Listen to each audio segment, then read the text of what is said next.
an injured back, a broken foot, some sort of phantom laryngitis, and that is just the physical ailments that would have weighed down any other band to a mediocre performance.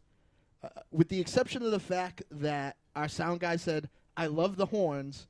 I just wish that you had told me there was going to be horns." It was a great show all around on stage. If you missed it, you missed it. And this time, you might have really fucking missed it. Welcome to Trick or Treat Radio.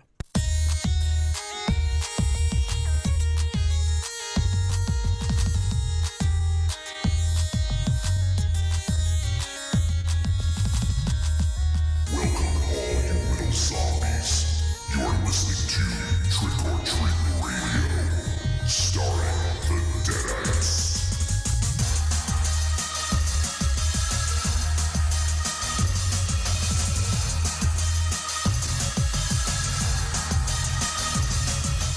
Welcome to episode 97. You gonna continue? This is Trick or Treat Radio. Trick or Treat Radio is a phantasmagorical spin kick right through the heart of pop culture. It's navigated by us, the Deadites. The Deadites are the world's greatest electroshock band. We destroy monsters, we drink booze, and... We win championship belts. And... We are known to rock the Lucky Dog Music Hall as the headliner of the Three for All. Show that. As you were, John. Come on, Johnny. We're waiting for you, man. I don't even need to do anything. Apparently, you guys got it under control. All right. Well, I don't even need to do anything. You guys got it under control. See, Tiny had to join in somehow. I'm just gonna leave the room now. I'm gonna let you guys go. I could. I mean, I have a lot of work I could actually be doing. So if you guys want to just run things, it's cool. Cool by me. I found a thing as I was leaving accidentally. Like, I have a lot to do, too. I found a couple new videos that start with... With the letter C. Petite goth girl tries. Oh, nice, yeah. And then it stops. I don't know what she...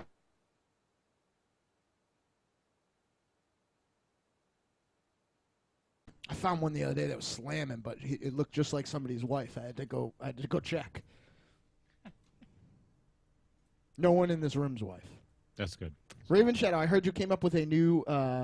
you and my special lady friend, and my special lady friend, came up with a new wife-inspired television show. Is that true, or were you too far in the bagaroo? I was sober. Really? I was sober that show. Good, I don't I'm remember- proud of you. I was. I didn't take advantage of the free water of the Lucky Dog Music Hall, and I stopped drinking when Teal was playing. Well, you know. Yeah, I was going to say, I bought you at least a drink. Yeah, thank you. Yeah. But no, I was sober.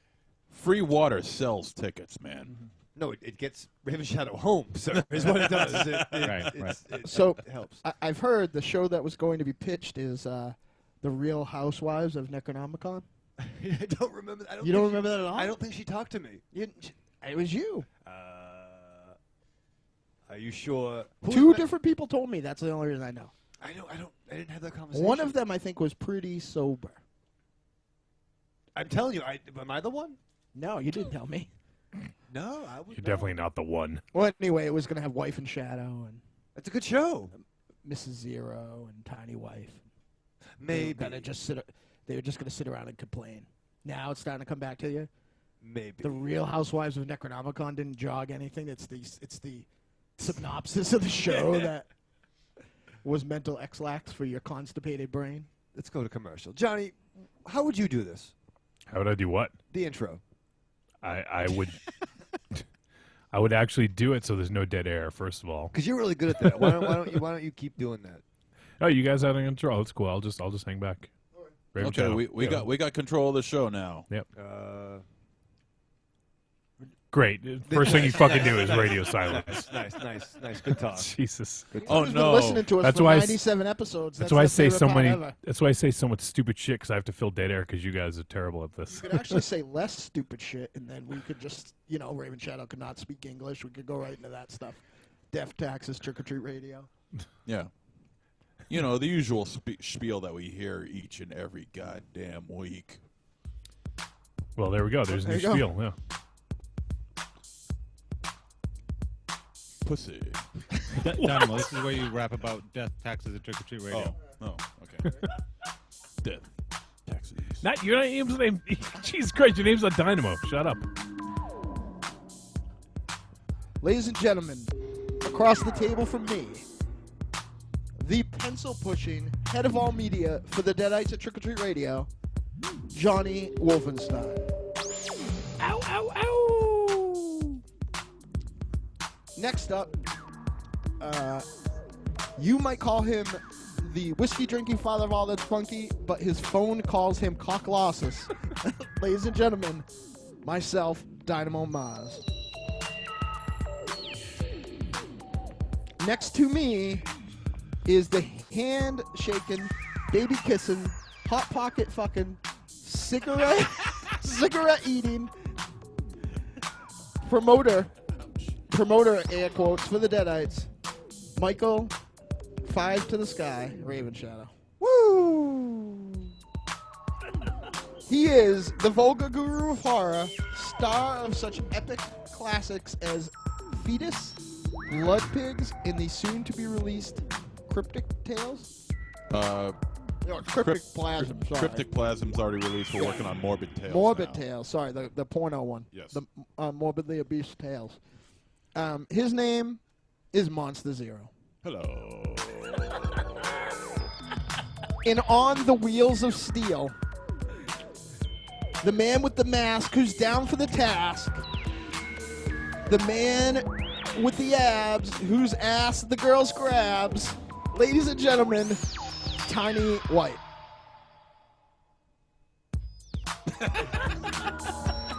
Tiny White, who made a particular librarian upset that he kept his shirt on the whole show. No, he didn't have a shirt on. He kept his jacket on. Yeah. Yeah, that's true. No, he came out with a shirt. I was asked quite vehemently to take it off. Miss M came and tried to take it off, She did. which I hate you about, by the way. She did. That she tried to make that happen. That's too bad. Yeah, I feel real bad for you. SL I'm is, okay. I'm okay right now too. I'm looking okay. I'm just a little shy. I'm shy. SL in the chat room says fucking pissed. I had I think Ms. M literally had a mouthful of the sexy librarian's boob in no her mouth. kidding. Yeah, Oh, damn, man. There better be a fucking picture of that. It was one of the most ridiculous things I've seen probably the past 5 years. Though I am part of the reason I love Miss M as much as I do, seeing her mic skills enforces that she is one of the few women on the planet that are able to accommodate me. I don't think she could open her mouth. Like, I think she would have to have a detachable jaw to handle what Like that a sounds She was like. actually using her detachable jaw on Myra that night, if I recall correctly. Man, That's it was true. so tough. Like, That's true. what is it with my special lady friend and Miss M that has their tongue in all the mouths that I want to put my tongue in? I looked over and it was literally what were those things called? Reavers from Blade 2, Blade 3, 2. Blade 2, Reavers, right? Yep. Yeah. Yeah, I looked over. That's what was going on. I will tell you this. I am proud to find out that I am Myra's third, maybe fourth favorite, depending on the day. That's good. You're in the top 10. Yeah. That's good. Yeah. So you got a chance. If her boyfriend, my girlfriend, and Miss M are in a vehicle and it careers off the road, Yeah. I'm in. Nice. That's not bad. Yeah. That's Yeah. good. What if you guys are in the car together and you have to start eating each other to survive? Ooh. Oh, that If could go there's so only many 4 of different you ways. and you're number 4. And I'm also like I'd also go the farthest. Yeah, that's what I'm saying. Yeah, you're they like could- juicy. Those dudes on that lost. Succulent. You got those muscular thighs. Those will last for like 2 weeks. probably. My legs are really nice. Those dudes on that lost plane could still be like surviving quite nicely. They find them. on They're there. all Yeah. like morbidly obese. They all look like Garfield. Raven Shadow. Yeah. Oh man. So say you're driving down the street, There you go. okay? And you hear something particularly witty. You hear from the car over somebody making jokes about rape. you hear Can only be one thing. you hear the dulcet tones of Johnny Wolfenstein. Ooh. What do you do? Shit. Roll up the window. What do you do, Raven Shadow? You know what I do? I get up real close. I pull up real close and fuck the mirror. Shit. Sorry about that, bro. We can fix that. We can exchange numbers. But you know Okay. what? What? That fucking little comedy business you were doing. Yeah. What's and that? If you wait around a few minutes, if this red light is there long enough, you'll hear a very informative film review. Shit. Why don't we pull over, exchange numbers, and you can tell me what you're vibing. Okay. Do you want to blow me? I was thinking about what. Ow! I can't blow anything. My fucking neck hurts. Come to the hospital. I have to go to the hospital because that guy, if he dies, he'll die never knowing that what he was hearing from my car is Trick or Treat Radio. No shit. I'm on that show. But now I'm dead. I should have knew. I should have. If only my minivan could adapt to my iPod. Nice. So,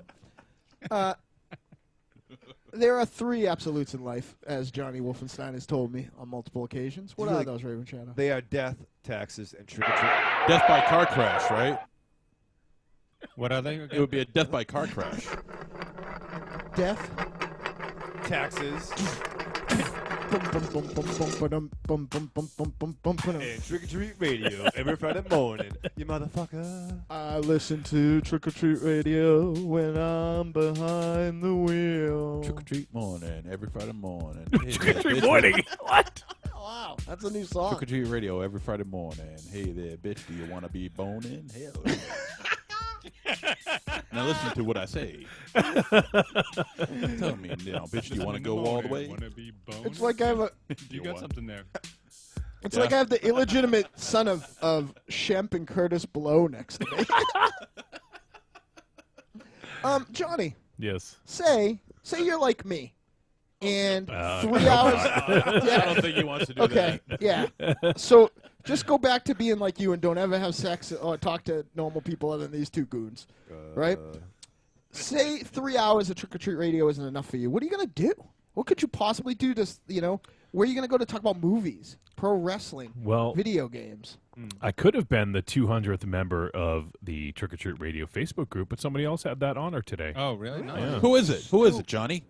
Well, let me pull it up. It's Daniel Whitewood. Hey, Daniel Whitewood. Oh. What, you'll probably leave now.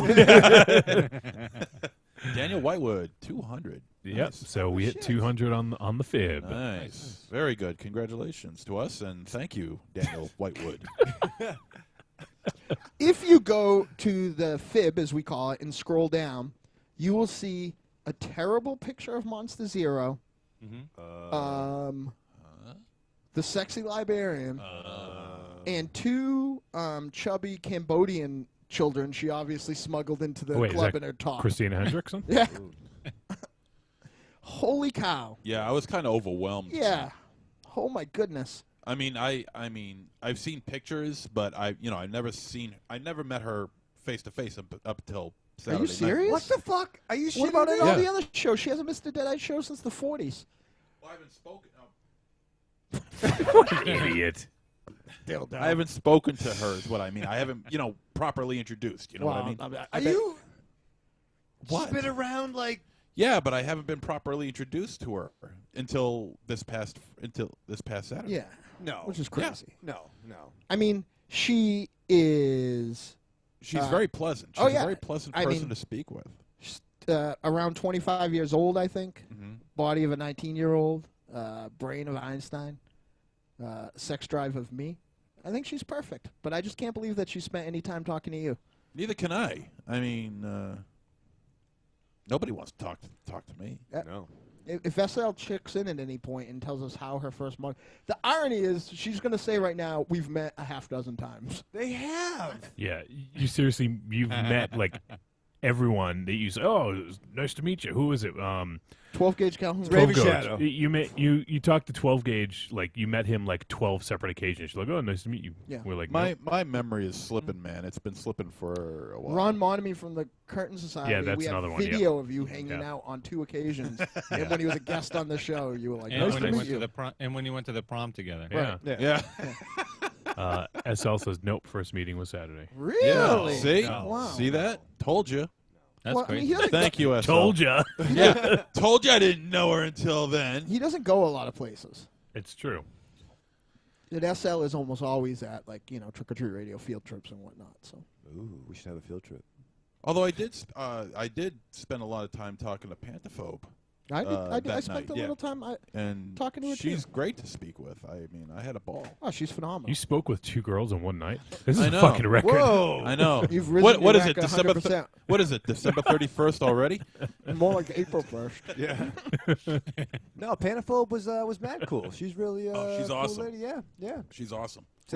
We had a saucy Twitter exchange today. It was nice. Ooh. Who's next, Johnny? Yeah. But yeah, she's. There's pears in this fruit thing I made. Where But did yeah, the pears sexy come from? librarian. She's pretty overwhelming on the eyes. Yeah, it's fucking In outrageous. in a positive way. Let me There was- just add Thank you. that. So many foxy women in that room. Like it was like my spank list jumped right off the yellow tablet paper next to my bed and into the Lucky Dog Music Hall. It was outrageous. Where you actually have the names written down. Yeah. Like Steve Buscemi and like Billy Madison. At They're on there. at the last minute, I don't want to be like, oh man, like We don't want to forget anybody. I started with my special lady friend, Mm-hmm. but I'm gonna switch it up halfway through here. Like, what am I gonna do? Mm-hmm. Like, I'm gonna It do gets awkward. Yeah, it gets yeah, awkward. I don't want to take that time, and then like I'm stopped. I lost my momentum. I just want to look down and say, looks like an SL sort of finish. That's terrible. Looks like a tiny white sort of. Oh, That's a God. different list. It was next gen. I have a kid that is making a. You have a kid? Yeah, I have multiple. Not that. Speaking of segues. Yeah. I have no. It came from a list. Right. You're on a list. Yeah. You just made a list. That's right. A kid that I know that's designing a GURPS module, and he's like, it's basically like a Street Fighter, like Bloodsport sort of thing, and he knew I liked fighting games and martial arts movies, so Interesting. he asked me for like 30 of the best martial arts fighters of all time. Number 1, Tiny White. Okay, yeah, number 1. I just told my wife I could kill 60% of the men that I run into on a daily basis. Nice. Today. That was my statement today. That's it? Unfortunately, you're at a hospital, and most She of them are looked at- 3 quarters of the time. I was working in an ICU unit today. ICU work. Number 2, Jeff Speakman. No, Jeff Speakman's not in there. I blew his mind with my number 2 pick. Oh yeah, let's hear How it. cool would Jason Voorhees be in a fighting game? Not very, Why? because you can't kill him. You can. He's like he's like the ultimate sore loser. No, you can. He really is. That's why when we talked about the who would win the fight tournament that we did for was that for New Year's? Halloween. Halloween, that's right. Everything fucked up. As opposed to fucking Freddy or Michael Myers or any of those guys that stay dead all the time. Yeah. Jason's just Yeah. a little unfair, I think. No, he's Yeah, not. no. He's Yeah. a little Jason's unfair 'cause he's my Jason's favorite. tagline for like most of those movies was "Nuh-uh." Friday the 13th. Nuh-uh. Nuh-uh. I was weaving. I think he's gonna pull a two-peat this year. Yep. All right, so what are we gonna do tonight? So it's June, right? We're in Yep. June. You and never know who's gonna turn on you. June never know who's gonna pick the film we're gonna review. Ooh. Oh yeah, And that's right. So this month we're allowing our listeners to help us select the films. And on this episode, we're going to be reviewing the film Hawk the Slayer, as picked by our good friend Mike Ledger. Hawk, you The- will save the forest. I had a weird off copy. It was definitely the same movie because they said Hawk through the whole thing, but the title of it was Silly String Sorceress. Yeah, that's the one. And I have an admission, guys. I have a lot going on this week, and I Yeah. did not watch the fucking movie. So there you go. Oh. I- Let's I start watched- ripping into Let's this just guy do- now. If you rip into me, I'll turn your fucking mic off. Yeah, and you punch think in the so? Huh? stomach. You're It not was- turning my fucking mic off. Just do what you always do. Say, I agree with most of what these guys had to say. I'll just go. I liked it. I didn't love it. I liked it. You totally could have played it off. I'm not gonna lie. Yeah. All right. So there's a lot going on. I watched it twice, so I could have watched it. Well, there you once go. for you.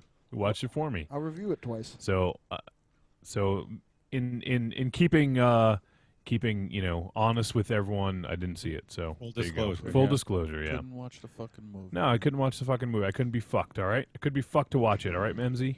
I have a question that I've been waiting all week for Johnny Wolfenstein, and I don't remember why it just occurred to me right now to ask him. It's totally non sequitur. It's not about perfect breasts or rock shows or Hawk the Slayer. Well, I'm or not silly string sorceresses or douchebag next to me here. To the left? Yeah. Okay. Your side. Shit. Do you know where the name Secret Chiefs came from? No. I think I might have heard a story about it, but I don't remember. Well, the reason I ask is that it's all over. I just read Grant Morrison's Invisibles through again, and it's all over that. Interesting. Yeah, I don't know. I tried to take I decided I was going to take the next 3 days, to read, but I only did one day, and I blew it. And I went back and wrote today. So, but I got through a bunch of stuff. And one of them was Invisibles, and the Secret Chiefs were in there. That's cool. Let me catch up on the chat room real quick. Rocky is in the chat room hanging out. He says, "For the record, I cut the stream on and walked upstairs. As I come down the stairs, I hear, 'You want to blow me?' Then a car wreck freaks my fucking dog out. Thanks for that." What's up, Brock? And Ledger's pissed. He says, "You didn't even watch my fucking movie." Oh, Fuck this boy. shit." Yeah. If you're not going to hear it from us, you're certainly going to hear it from him. Yeah, well, buckle up, Right. Ledger. Just buckle up. When he draws the picture of all the Deadites ever fighting like the X-Men and the Avengers or something, you're going to be in the margin, just half of you. He said, "Raven Shadow just moved down one notch on my list." Hey! I think it means down, Like, is that good? go. Like, I'm next? Is that the good thing? I'm not sure. Or is that the bad thing? Yeah, like, I am, I think he's going to soda Popinski Wolfie, and then soda Popinski you. I'll be a pony boy. What? Let's do it for Johnny, Ledger. What? Are you a pony boy? What are you talking about? You said soda pop. Yeah. Soda pop curds. Yeah. No, I said soda Popinski from Mike Tyson's Punch-Out. Well, I don't know if he's Polish. I mean, is Curtis Polish? I There's a think, book. I think Curtis is black, right? Is Bald Bull Polish? Mm-hmm. What? Yes, okay. Yeah, his real name is Or Glass Joe? his name is Ball Slimzuk. What? Yep, that's his name. I know- 22 letters, one vowel. Tatanka wasn't really Native American, Yeah, he was. was he? Yeah. Yes. Oh, was it Chief J Strongbow? He took You're just repeating something Yeah, you heard Donald earlier. say Yeah. 20 minutes ago. no matter where Tatanka went, he always kept his home with him. You know that? You mean he had his TP outside the No, arena? but every hotel he went to, he made a reservation. Jesus Christ. That's terrible. Remember, children. Hey, Arrivederci, douchebags. Hey, how are ya? Hey, how are ya? Nice talk. Hey, I'm part Indian. I could get away with it, pal. You're not part Indian. I am part Indian. Yeah. No, I you're am. not. Yes, I am. What part? Your big toe? I'm 25% Iroquois Indian from Maine. Eric, From me. Actually, I am Iroquois Sure. too, brother. We should fucking get a casino going. Cherokee. Yeah. Marching You're not on 20. the You're not 25% Trinity. Iroquois. No, I am. You're not. I am. You're not. That's like. That's I like, am. That's like. How much is that? That's 25 It's is it's 1 quarter. That's a lot, Yeah. right? That's a lot. what do you Yes. think he would do? Like every time he get upset, he'd do like a war dance, like Yeah. Waffle McDaniel. Like, I've never No, seen. every time he gets upset, he just starts slowly crying by the side of the highway. Yeah, we've never seen two Indians in the same room at the same time. wasn't Have you Person- ever done that? Is it Person 200 like maybe in Let's Indian? show Isn't the his name fucking Johnny head trip Twin, this Twin Rivers or something like Yeah. that? Isn't the new I guy? mean, like you could see like there could be Asian people. Oh, they don't know each other. They didn't come together. But have Yeah. you been to like a concert or a show and like, oh, look at all these fucking Native Americans? No, you At- might get one. at Foxwoods. Yeah, well, they're And like, they have a giant Indian that shoots a laser beam into space. Is that true? Amazing. Yeah, it's fucking awesome. He's transparent. can see his junk. Yeah. Really sorry about Manifest Destiny. That sucked. What? That caused a lot of problems. These. This is good. What an obscure demographic to offend. Yeah. This is good. No, I don't We're advocate just covering all Manifest the Destiny. Ledger says he's had a little Indian in him anyway. He's a 25% queer boy. Wow. Who's that? That was Ledger. No, Who else would it have come from? Rocky asked, did Dynamo just squeal out a Europe song just a second ago? Yep. Squeal. Monster Zero. Monster Zero was the tribe where the first thing they saw when they were born is what they're named after. So that's why Monster Zero's name is Monster Zero. They saw a monster when it walked out. Did you know that? That's true. Yep. That's why Michael Ravenshadow's real name is Two Dogs Fucking. They were fucking nice dogs, I'll tell you that. Look, 2 dogs fucking. So so we're gonna review that movie. Hawk the Slayer. Yep, we're just gonna rip on Native Americans and review a movie. Well, Oh man, he got excited. Uh-oh, what happened? Oh shit! You said it never happens here. The fuck? I feel like Ken Dynamo just tried to open up his went off- seltzer water, and it went off like a fucking water wiggle. Here's what's funny about it too. Not only like I hedged my bets too. I did all the right things. I like opened it. You slowly, tapped the bottle. eventually, yep, I did Right, it. the classic. Oh, As if any of that boy. shit does anything. No, like I opened it slowly and let some of the air out. Yep. Kinda like part a is Zest. other than And I slowly tapped the side of the it. worst part is other than fucking Raymond Shadow, the only thing that got wet was my 15 phones. What the fuck? I feel like I'm at a fucking Gallagher show. Don't you realize when he goes home, he's gonna end up smelling like seltzer water now? That's probably better than what he normally I can't smells. fucking drive home from the studio smelling like seltzer water.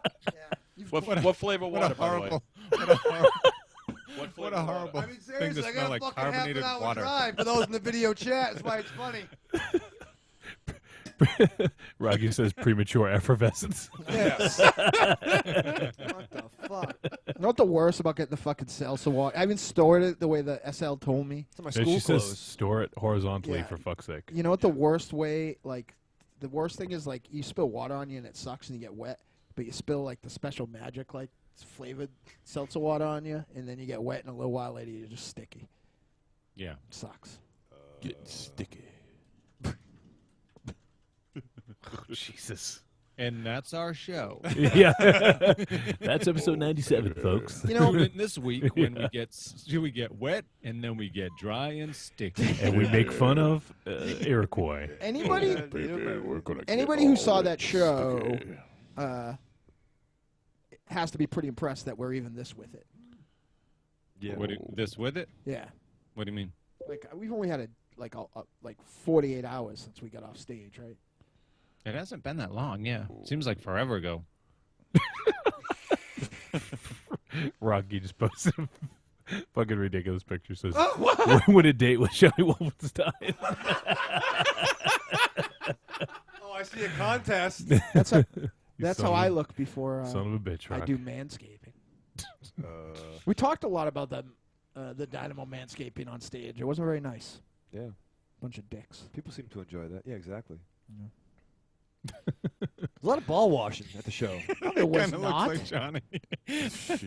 Why was there There's a ball washing at resemblance. the show? No, not like there was like figuratively. Like, no, why? There was like, hey, you really, it was nice. It was nice environment. Everyone liked each other.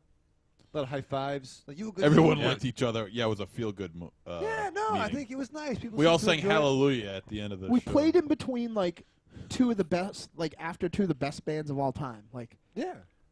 what? Yeah, What's? yeah. What are you gonna say? Like, thanks to those mediocre people that played before us. You were all right. Yeah, I've seen better. I think I said No, on but it was stage nice, we're though. in a fucking bizarro world where Curtain Society opens for us, Yeah. and the evil streaks introduce us. Yeah. Yeah, weird. It was definitely one of the best nights. That How? In what way? Yeah. Like it was musically? musically. I mean, the crowd. It was just a really electrifying. I feel like night. I was. People keep saying that to me, and I feel like I was at a different show. Like I feel like that crowd-wise. too, but yeah, no. Yeah. I mean, It was certainly a good night. I felt like the show was fine, but I don't feel like the crowd was anything to especially write home about.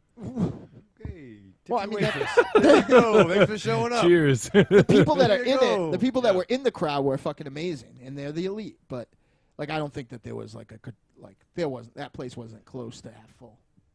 Ledger says, "Well done, Dynamo. Absolutely. Shit on the paying customers." Yep. In fact, That sells us. Fuck you. there was at one point, both my threesome fantasies danced by each other. What? Yeah. Like What does that even mean? I looked down and there was like 4 beautiful lovelies dancing in a circle, and they went by each other like a choreographed. You can't have this dance. Ledger says, "I wasn't there." You're all I could handle at one time, Ledger. All right. Well, we gotta get to this fucking review. Shirt. So Buying you time. buying me time for what? To watch the movie. Oh, well, shit. Seriously. I would have put it on. Palance sometime. It's not very long. Watch the movie. I saw the first 5 minutes. There you go, got it. Johnny. Well, then you can review that. It all works out. Don't worry about it. Yeah. Jack Palance looked funny. That's all I remember. Do you know who, Tiny, I was looking up before I left who scored Hawk the Slayer? Well, I got the score, though. I do. Who scored him? You mean like who ended up marrying him? Yeah. He's a good catch. I can change him. Jesus. Now he's Hawk the carpooler. He's got to fucking go and he's Hawk the vacuumer.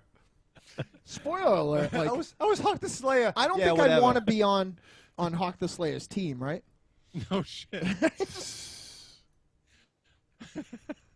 And he's so repentant. Well, prices are high. Costs are high. This is so the wild animals won't get him. Yeah. What are we going to do now? The music was by Harry Robertson. There you go. Avenge our friend. He's one of your favorite composers, right, Tiny? Who's that now? Harry Harry The Robertson. score was fun. I Yeah. liked the score. This was the score that I feel like launched Tangerine Dream. Yeah, it was kind of, I don't know. Yeah, no, I liked it. I enjoyed the score just fine. It was ridiculous, but that's part of what I liked about it. Cock the Layer. It definitely did. It definitely did do. It's a fucking movie. All right, let's do a Axel commercial Braun. because we've slipped into talking about this. Yeah. So, yes, let's do that. Let's go to a commercial. Boys are so wet right Yeah, you're gonna fucking wash up. What? Is there a wet nap in the back? No. You don't get any wet naps. All right, we'll be right back to talk about Hawk the Slayer. now. Is there a dry now? All right, man, we really got to record a promo for this thing. Should we write a script for this? Nah, fuck it, man. We'll do it live. Hey, folks, this is El Goro. And this is the Cancer Man. And we are the hosts of Talk Without Rhythm. The only podcast that will not attract the worm. That really doesn't explain what we do. Well, we watch 2 movies a week, we review them, we bullshit, and sometimes we say something funny. Yeah, but most of the time we just piss people off. Well, the American film viewing public can't handle most of what we have to say. But if you think you can find us on iTunes. If you do a search for Talk Without Rhythm, you could also find us on our website, TWORpodcast.blogspot.com, baby. Deuces. Hey there, this is R.A. Salvatore, call me Bob, and you're listening to Trick or Treat Radio. Hello, darlings. It's your favorite whiskey-drinking, litigious, singing, dancing fantasy girl. Want to reach out to me and the world's greatest monster-hunting multimedia organization, the Deadites? Log on to Facebook/The Deadites. It's got all the info you need to follow the world's greatest monster hunting band, like live appearances, info on your favorite Deadite, music, and all the links you need to our new weekly multimedia and all our side endeavors. Too many letters on Facebook? That's okay, sugar. Just follow us on Instagram and Twitter @The Deadites. Hope to see you soon, and we'll leave the lights off.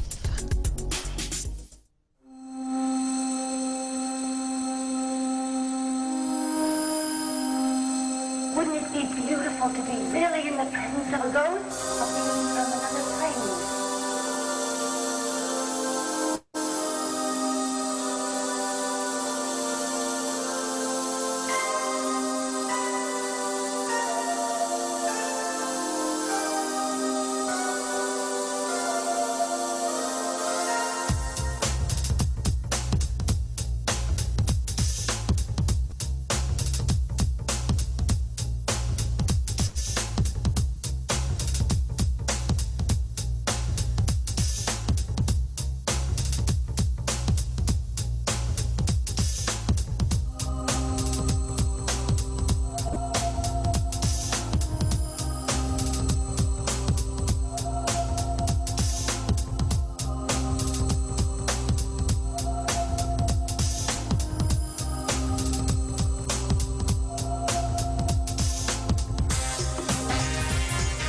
Scopes, knee deep in blood.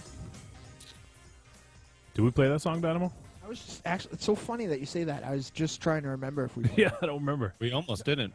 You know what's It weird? I was wasn't on the sober, set and I don't list. remember too much about the set. I remember one defining, infuriating moment, and otherwise, like I'm forgetting. Like I know we played. I know I did a national cover that I was really happy with, and we did the Depeche Mode cover, and I was really happy with that. I know we did Double Damage, soundtrack of the Damned, and like then around that, like 5 or 6 songs right there, it starts to get hazy for me. I'm not sure why. We did. You know what? We almost. An off-the-air story about this, but we almost, I guess, I'm not sure what happened because I had saw it, didn't do I Fear You. And that was the part that I didn't know because nobody tells us anything. That was the part that somebody worked out an awesome horn part for. Yeah. And it almost didn't happen. All right, we'll talk about that after the film review, but let's go ahead and get to Hawk the Slayer. Raven Shadow's not in here. Nobody gets to Hawk the There Slayer. he is. Nobody gets to him. I think All right. if you watch the film, you would find he's completely unflappable. That's what I'm saying. Nope. All right, Hawk the Slayer from 1980. This film was rated PG, 90 minutes long. It is an that's why. Okay. action-adventure fantasy film. It was directed and written by Terry Marcel, and it stars Jack Palance, John Terry, Bernard Bresslaw, Ray Charlson, Peter O'Farrell, and Patricia Quinn. So the synopsis we have here for this is, with the aid of his companions, a man seeks to defeat his evil brother who has taken a nun hostage. Which that's pretty metal. That's not what this is about. That's all right. That's all right. Yeah, it is. No, well, the nun taken hostage is kind of an incidental part of the movie, don't you think? Yeah. No, Like it's not a hinge point to the movie at all. Well, they wouldn't. I mean, there had to be some reason to put these. Yeah. Okay. Fair enough. I mean, I guess there actually was enough reason for these, like. Yep. But there had to be a reason to, get the D&D characters together and stuff like that. Yeah, that's true. That's true. All right, who wants to kick us off?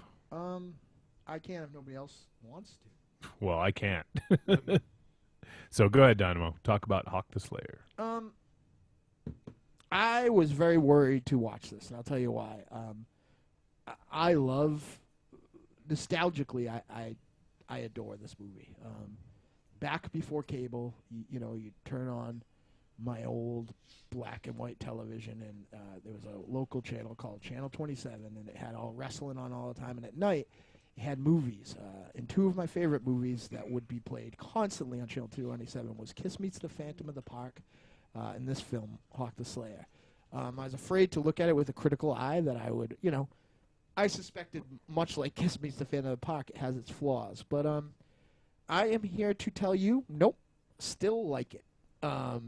In fact, all the things that I kind of went and looked after to see what everyone was complaining about on the internet and stuff, and I feel like all the criticalness of this was like right, wrong, or indifference, a stylistic choice. Like, I feel like they didn't know how people would probably talk in the medieval times, so their answer to that was to be terse and extremely stoic all the way across the board. Like, everyone except for the villain, who was, Palance was very animated at times in this. And the dwarf. Yeah, but even the, like, the dwarf was, like, almost like... Be careful what you say about dwarves right now. We've It's already true. hit the Native Americans It's true. today. Go for the unholy trifecta. He put the imp in pimp. Yeah. Yep. This was just fun. There was so many references to so much other, Terry Brooks stuff and Tolkien and so, much other fantasy mythology. It was so fun. This is essentially set up to be a siege film, and I think the main weakness of it is that conceit kind of falls apart at the end. But otherwise, everything about this is that traditional Western template that was kind of aped originally from Seven Samurai for films like, The Magnificent Seven and even The Wild Bunch. A group of characters are brought together to defend people who are unable to defend themselves from an evil overlord. It would have been, I think, significantly cooler if it stayed a siege film. But, you know, it fell apart at the end, and it had a really Batman... it basically had... I'm going to say this incorrectly. I hope I say it closer than Raven Balls does. But there was a one-armed crossbow fighter. There was an elf who was basically a short Vulcan. The last of the elves. Right, with a bow. Right. Did you catch that piece of the movie? Okay, good. Sure, that's one of my favorite speeches ever. There was a dwarf and a not very tall giant that basically looked like every extra in the Friends of Eddie Coyle. Yeah, I mean, the giant was like 6'2", you know. Hawk in Hawk the Slayer, who had a magic He-Man sword. It's all played very seriously. It's all kind of, you know, almost parody-like dire at times, but it's all pretty fun.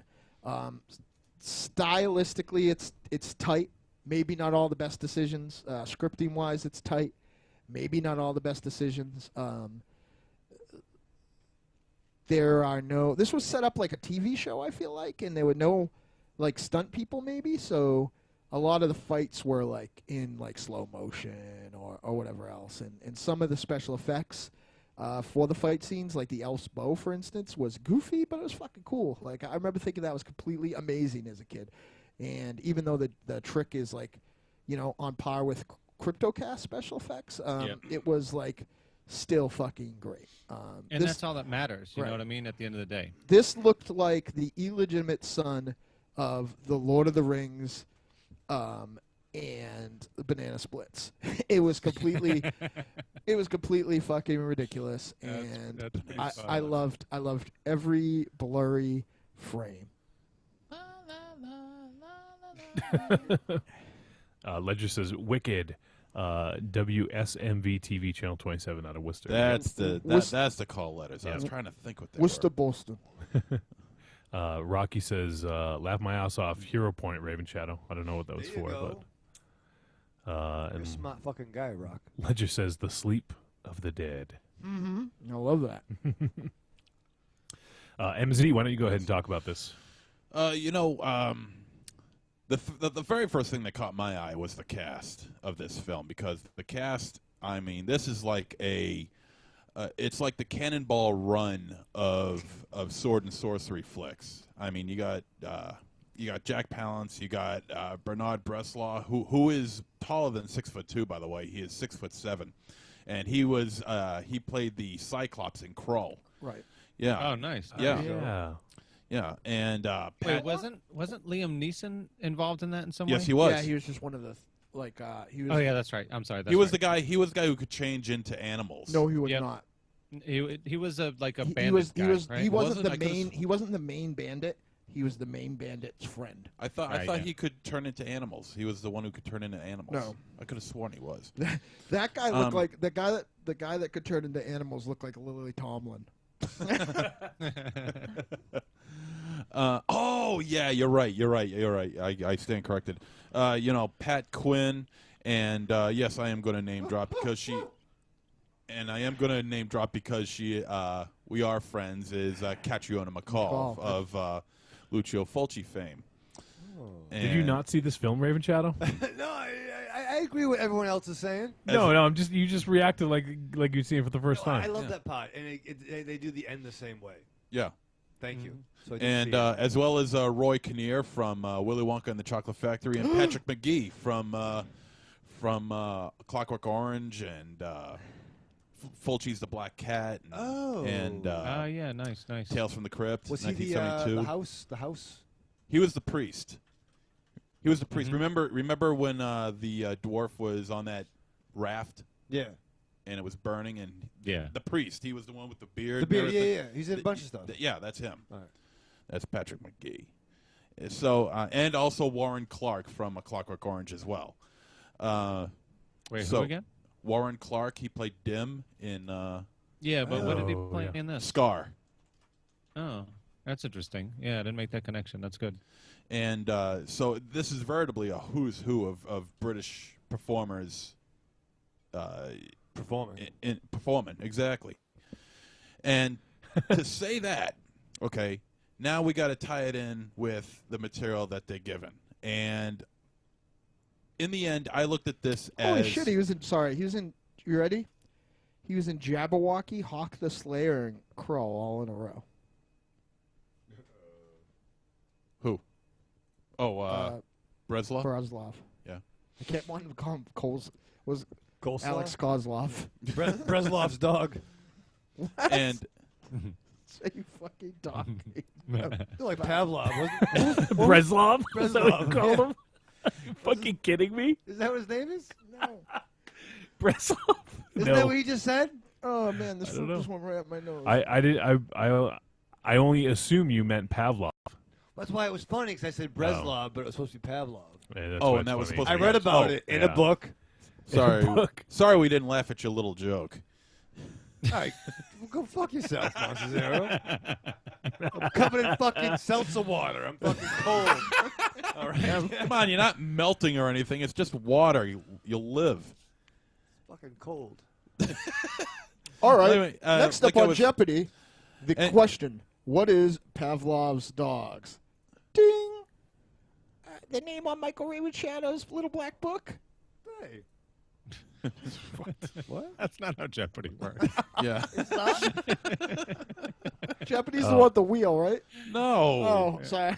The first word in your first sentence would have got you disqualified from the show. permanently. Hey, MZ, Rocky says, fuck, Zero's descriptions make me watch this movie tomorrow. He had me at Cannibal Run of horror flicks. I think Cannibal he Run? Oh, Cannonball Run someone of fucking Sword and write that Sorcery. down. I'm Sword writing it right Sorcery, now. yeah. With a Cannibal Run? I'm writing Cannibal, Cannibal Run. That's a fucking movie. Let's write that. Yeah, it is. Cannibal That's that's gonna be the follow up to Hobbit with a shotgun. Yeah. Cannibal Run.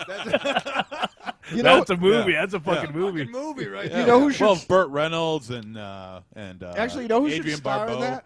We You can't ready? get them. The star of we can't get these two either, but the star of Cannibal Run, Yep. CM Punk and Colt Cabana, That's a fucking movie. right there. Right? Cannibal Run.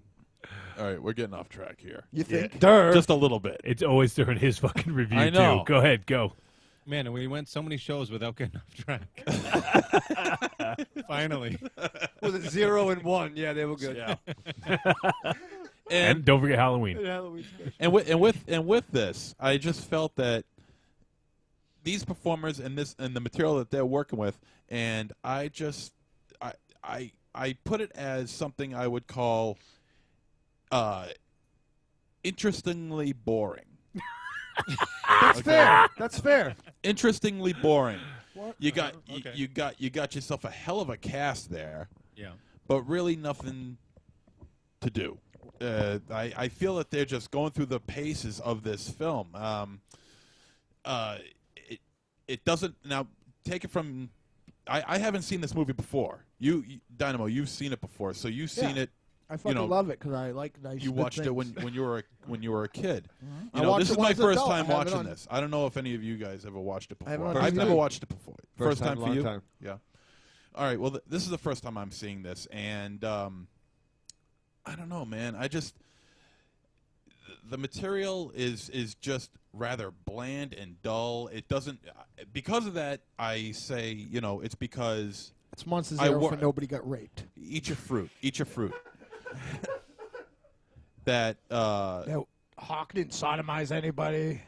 Well, that's just it. That's what I was going to say. It doesn't have the. It doesn't have the violence. It That's doesn't. It just doesn't it. have the violence of the Conan films. Yeah. I mean, And it it was doesn't a PG have- movie, though, remember? Huh? It was a PG movie, and there was, like, no blood in this movie at all. Yeah. Yeah. Very. it Just, was like, on very a shirt toned down. afterwards, maybe. Yeah. This was definitely like a made-for-TV movie. I don't know Yeah, if this was yeah. put in the theaters or whatever, but I just felt that it was missing all the traits of what I have grown up knowing what a sword and sorcery film is to be like. The special effects, I mean, look, it was made in 1980. I can pass the special effects. That's no big deal. You know, you Really? get the, yeah, I can. Only because all the other sword and sorcery films have the same special effects. Yeah, like the glowing gems and stuff Yeah, like that. Yeah, okay, everything all right. glowing, red, blue, green, yellow, whatever. the fantastic, Marshmallows. the fantastic Blue diamonds, of it purple all. horseshoes. Yeah. I was thinking the same thing. But it's like and I will agree with Dynamo. Palance is very animated in this film, but he's also very misplaced in this film. I just feel he's the wrong choice. You're surrounding yourself with a bunch of British actors, and here's the king of all bad guys, and he's speaking perfect English with no dialect, with no British dialect. So I have a hard time buying into the fact that Palance is this evil bastard, Well, to be fair, they spoke perfect English too. Yeah. No, I understand that, but they spoke with a European twang. No, they didn't. Yes, they did. Of course they European did. twang? A Yeah. European twang? What does They're that from even the South? mean? I reckon thee thou dost. But I just, Yet verily. No, that's what they That say. record Yeah. number That's of the what they call it, a beast, twang. forest, and the evil number. but I just felt that these people. I just felt that these people had nothing to do. That they just went through the paces of the Are film. you sure it's that you didn't know they were British? Will you shut up and eat your fruit? Yeah, but I'm talking. Quiet. Yeah, but Shut they're not up. talking Brit. This is a podcast of film discussion, not film ramble on. Like, Well, if you just let me talk, and keep and keep that cock holster you call your mouth shut. If you would just let me talk without interruption, I wouldn't ramble on. Exactly. Thank you, Tiny. You see where I'm coming from with this. Big ups to our 200 member of the Big FIB. ups, yeah. Oh, Thank you. it works on so many levels. Thank you, Yeah, Tony. I just don't see. I mean, it's enjoyable because of the cast. It's not enjoyable because of the content that they're given, the dialogue and everything. I just, Yeah, okay. And I also felt that the action sequences were rather hammy. Will you shut up? Did you say vapid? No, I didn't say vapid. Could you No, say that the action? vapid. Yeah. Could you say that the action sequence existed on themselves? And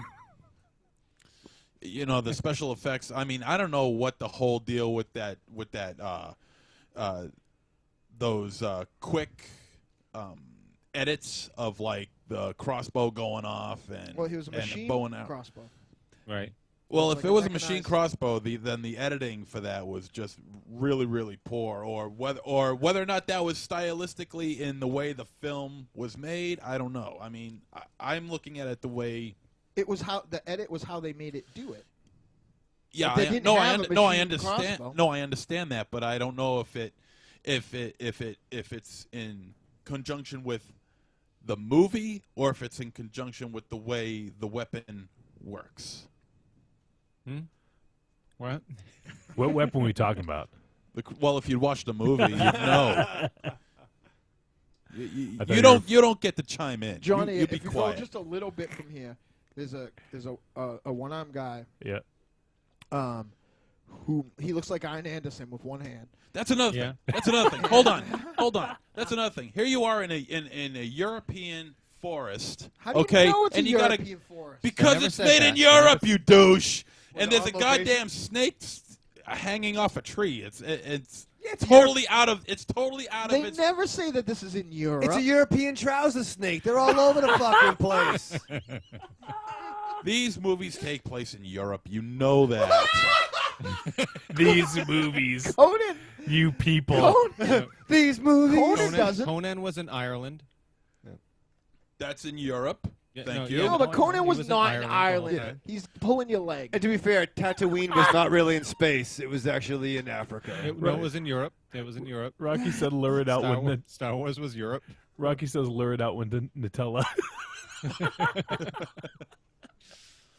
yeah. All Yeah. these, So- like, these so- stuff happen in There's Europe. definitely I'm there's definitely so- snakes in Europe, by the way.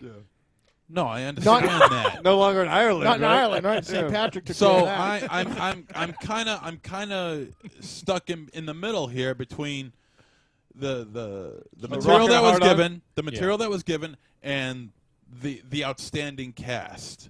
Yeah. And I'm still kind of on the fence as to which way to go with this, but that's how I'd label it. Would be interestingly boring. Well, here's the thing, right? You have a cast that you think is good, and you have a plot that you can at least get behind and that's cohesive. It runs from beginning to end, and the dialogue is not terrible, right? So what's left? The director. The director just didn't do his job very well, right? I think that's kind of what you're trying to say. If you think that everything else except for the way that it's presented is great, then the director did a poor job at his piece. And I looked at what the director did. I mean, it's not like he's a stranger to The this kind director of in the film. Animal Wrangler. Yep. So, what if it was a koala bear in the tree instead of a snake? Right, would that be okay? then things would be really getting fucked up. It's a weird movie. Yep. So, Beastmaster in the desert. Beast, yes, in the desert. Conan. Yep. Okay, yeah. In the desert. Okay, yeah. Mm-hmm. Your point? Most of Deathstalker. In the desert. Yeah, desert. Yeah. Right. Okay. So, where are those movies supposed to be? I don't know. I never really looked into them. So what? We did say these so movies. You said all these movies happen in Europe, and I know that. Well, I'm talking about movies like Dragonslayer, Okay, Krull. Those are all. That was a quick one, actually. Krull happened in space. Happened in space. Krull in space. It did happen in It space. was a different planet. Yeah. All right, it was in a different planet, but where was it filmed? Probably New Zealand. That's where Lord of the Rings was filmed. Oh, well, fuck Lord of the Rings, dude. Jeez. Gandalf. That's what I say. I'm gonna need a lot of time though, because there's a lot of extras in that movie. Ledger says, interestingly boring, just like MZ minus the interesting. And then he asks if we've ever considered hiring a translator for MZ. His name is Tiny White. Right back at you, fat buddy. Whoa, Well, he's the one that's losing weight. Whoa. His name is Tiny White. He's lost 36 pounds since January. 1988. How's he doing that? Is he doing a low carb, high fat diet? I don't know. Ledger, I'd rail just you. asked him Don't pretty worry much. about it, buddy. I'd rail you. Really? I'd rally behind you, Ledger, if you know that. Ooh. Better keep those pants on. Are you finished? Yeah. He said walking 10 miles a day and eating better. 10 miles, huh? Wait, eating better or eating butter? 'Cause that is the low No, calorie 10 diet. miles a day. He said both. Nice. Must be on an elliptical or something. Could be, yeah, I guess. He lives in fucking California. Yes, so. Seriously? The weather's You know, kind of they perfect made all this the new time. thing for exercise My called question- fucking outside. My question was going to be where he's walking to, but He says 5 miles in the morning, 5 at night, all outdoors. nice. He's probably reading it from a map, where it says 1 inch equals 10 miles, I'll show you later. Rocky says you don't want him rallying up behind you, man. Fucker will take you like a donut with a custard center.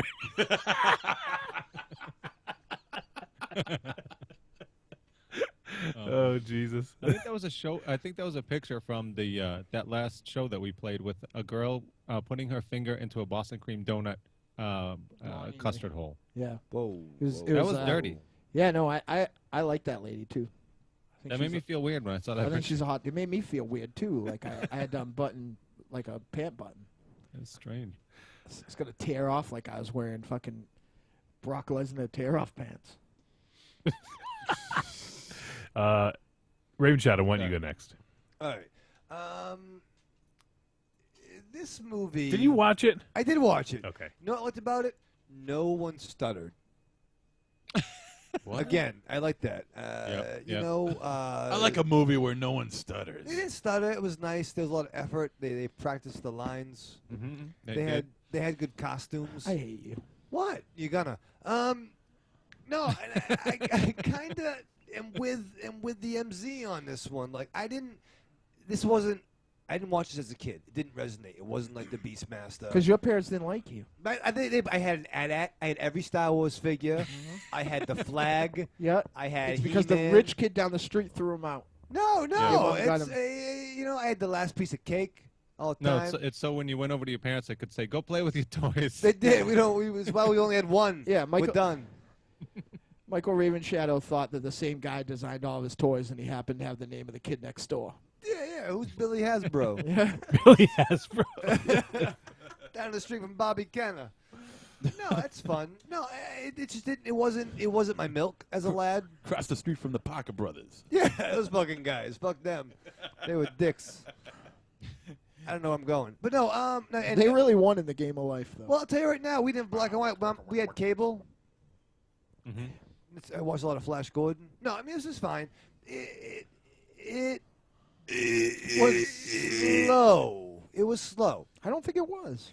It just kind of was. There's a set action piece like every, I'd say, 5 minutes. Wait, so you thought it was slow when they were like, we're going to go through this like mysterious gateway, and beyond it is going to be black as night, and we're going to have to face all these different demons and everything, and then like 3 seconds later they came on the other side. Yeah, I mean, was that too slow? Well, I was a little slow. Look at this. He's fucking he threw a knife and then he threw his fucking sword. That's fine. You know, Jon Snow would have fucked 2 other chicks. Tyrion would have He's been fucking like letting balls Arn Anderson deep. out right now. Yeah, I wish I was watching episode 9 of Game of Thrones season 3. I'll be honest with Jesus. you. Don't be ucking me. Ledger says you didn't watch this flick. I did watch it. There was Hawk the Bounty Hunter. Hawk the Slayer. Who was he? No, I am I did like the bounty hunter. I did like the little Superman 1 rings around the criminal. You know what I'm talking about? Oh yeah. Right? Yeah. I watched Yeah. it. Like, That wasn't a criminal, you It wasn't a idiot. criminal, That was it was the the main fucking character. Yeah. No, but I'm not gonna be with him on that. But I think know I what he's could do a talking better about. review of this movie. Yeah, you didn't watch Jesus Christ. I fast forward a little bit. I Yeah, had to you're go. so full of shit that The your birds eyes are are chasing brown. you. No, I like. He did a freaking Bing image search for Hawk the Slayer. I'm doing that right now. He did Cliff Notes on this, I think. Yeah, I took Cliff's notes. He wasn't Cliff's using them. notes. He did Norm notes. I like. I like the Jack Palance, but I was like, I could be watching Young Guns 1. What? His fucking, he was, the fucking he killed John Tunstall. That Yeah. pissed me off. Terrence Stamp was in that. That was cool. City Slickers 1 and 2. That was weird. He was in both of them. Shut up. Jesus Christ. And Batman 89, June 23rd, coming up anniversary of Tim What Burton the Batman. hell are you talking What is about? going on? I like Jack Palance. You did not watch this movie. I watched the movie more than Johnny did. You know what? That's about as far as I'm going to agree with you on your review so far. I backed you up. And at least, No, I at least I I don't was. know if that's true. Johnny's about Yeah, 20 minutes in. I- right Yeah, now. I think he's watched watching more most of it than now. you did. Does F. Murray At Abraham? least I was fucking honest about it. No, I basically watched all of it. Basically, Basically. maybe not every single iota. Ledger says, fuck it. He's back on top of the list. Not my list either. All right, yeah. All right. So I think, Tiny, why don't you translate what I'm saying? I have no idea. What you're saying. I can translate it. I didn't watch this movie. I watched mostly all the movie. Basically, yeah. There was the hawk. Basically. I'm There was pretty sure you did a Bing image What search. Hawk? for No, this there movie. was hawk. Blah. There's Remember how no it flew hawk. at the end? I like how the sword. It was a cartoon The hawk. screaming hawk at I like how the the screaming sword- crow at the end. That The was pretty amazing. sword held the green glob. Huh? What? Remember the sword? Yeah, the green stone. Yeah. Yeah, what about it? That was cool. that part. They held it. And no, because like The sword. Here's my review. The sword had a green stone in it. Question mark. This sounds like all my 8th grade book reports. Where I'm just basically trying to drag out the plot synopsis. But I thought Right, Rocky says he had it on with the volume down, listening to the best of Debbie Gibson while dancing like Buffalo Bill. yeah, man, I was just shaking my Pony. love all over the place. This book is called The Outsiders. It's about Pony Boy. Pony Boy was very, very, very, very, very, very, very, very, very, very, very, very sad. Doing He a fucking lived with his 100-word brothers. essay about the book. Totally.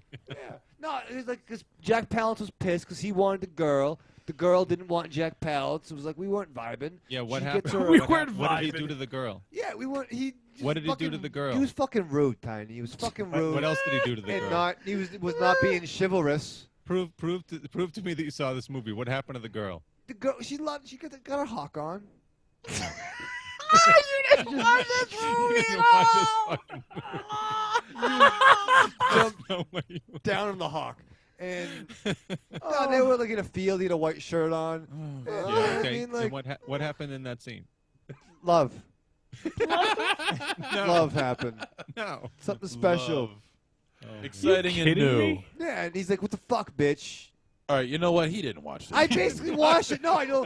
The end of the movie, there's a hawk that flies again. She gives him a special it's cross. A fucking crow. It's a to crow. protect her. It's a raven. It's a raven. All right, it's a raven. See? No, you just, I'm doing the dialogue. This will protect you. That's what she says right now. She says, "You wear this, I'm going to protect you." And he's like, "I'm fucking Hawk. I don't need fucking protection from you." Okay, so that was the first 10 minutes. Yeah. What happened after that? It all worked out. No, it totally didn't. You weren't even That's what's paying so attention to amazing. my review enough to try to lie. Like, No. No, I basically saw basically most of it. There's the rope crossbow. I saw that. That was cool. You know what It this seemed slow- reminded? It seemed slow to you because you were looking at still images on Bing Image Search. That's why it seemed so slow. He was shaking his phone. Why is this loading? It's a sketch He out. thought it was a slideshow presentation of I figured it'd be faster. Imagining the dialogue as he goes along, flipping the The pages. comments in the chat room were fucking priceless. What did I say? Ledger's like, "This is precious." Rocky says, "Laugh my ass off." SL says, "Oh my fuck." Rocky says, "Ravenshaw's fucking killing me." Don't encourage him. God. Oh my god. Yeah. Who's next, John? Well, you got more to say. You can keep going. Yeah, you know. You saw it. What do you think? What do you think the subtext of that last showdown between the Giant and Jack Palance is? Good question. That never happened, sir. Shit. No. Jack Palance had a scar. Spoiler alert. He's burned. Right? Oh, you saw that part, so that's pretty All significant. right, all right. Right? That must have when he went back into the room. How did he stop the pain? If I could, it rhymes with Vicodin. Vacation. Yeah, it rhymes with ancient Vicodin. He put some Campho-Phenique I can't on it. believe Yeah. that okay, so obviously, without pulling the curtain back too much, with a show just happening, an injury, and what he has going on, Johnny's probably busy. Okay? Yeah. Probably. I just single-handedly, promoted a rock show because you're no help at all. What the fuck? Okay? You can't even watch a fucking movie. You can't fit basically in an watched the under movie. an hour and a half film. There was a part when they were in the spider webs. Yeah, that let's was have weird. it yeah, right yeah, now. 'cause That's- it- yeah. Well, That's because Johnny's watching Yeah. it right now. I'm Why gonna are get they through. not Screen over there. Nice. burning. Hawk's walking through the spider webs. Sorry, I'm not home right now. Don't tell Jack Palance I'm coming back. What is that thing? I'm sorry, dwarf. Oh yeah, this scene. Yeah. All right. If this film was in Fangoria or Rue Morgue, that this one scene would have been all the pictures in it, and then you would have gone and saw the movie and been like, "What the fuck? That was weird. Reminds me of Ice Pirates a little bit. What?" Tiny, please, All right, please all right. save us, please. Did anybody else think that the the one-eye, the zero-eyed, blind witch, which is generally a crone, was Yeah. smoking hot? Yeah, see, she Yeah. reminded me of Pandora from the new 5-2. Well, that's Pat Quinn. Yeah. She's Magenta from Rocky Horror Picture Show. Exactly. Word? Yeah, good Yeah. call. Yeah. Yeah, She I- sounded I- pretty fucking sexy too. Yeah, I tapped. I would love a girl that wore a blindfold all the time. That's perfect. I understand that. Yeah, she was. I think she was supposed to See? look old See? and withered, but she just didn't. That She wasn't looked a like bad guy young though, lady. and it wasn't a prison.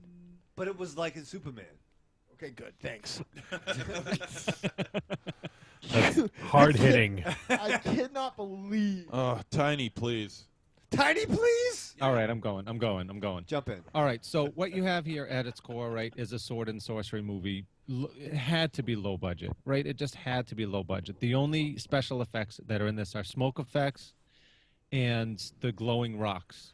The sorcerer, I think the sorceress kind of took the cake in this movie for me. Between the silly string attack with the blowgun, Amazing. dynamo, Amazing.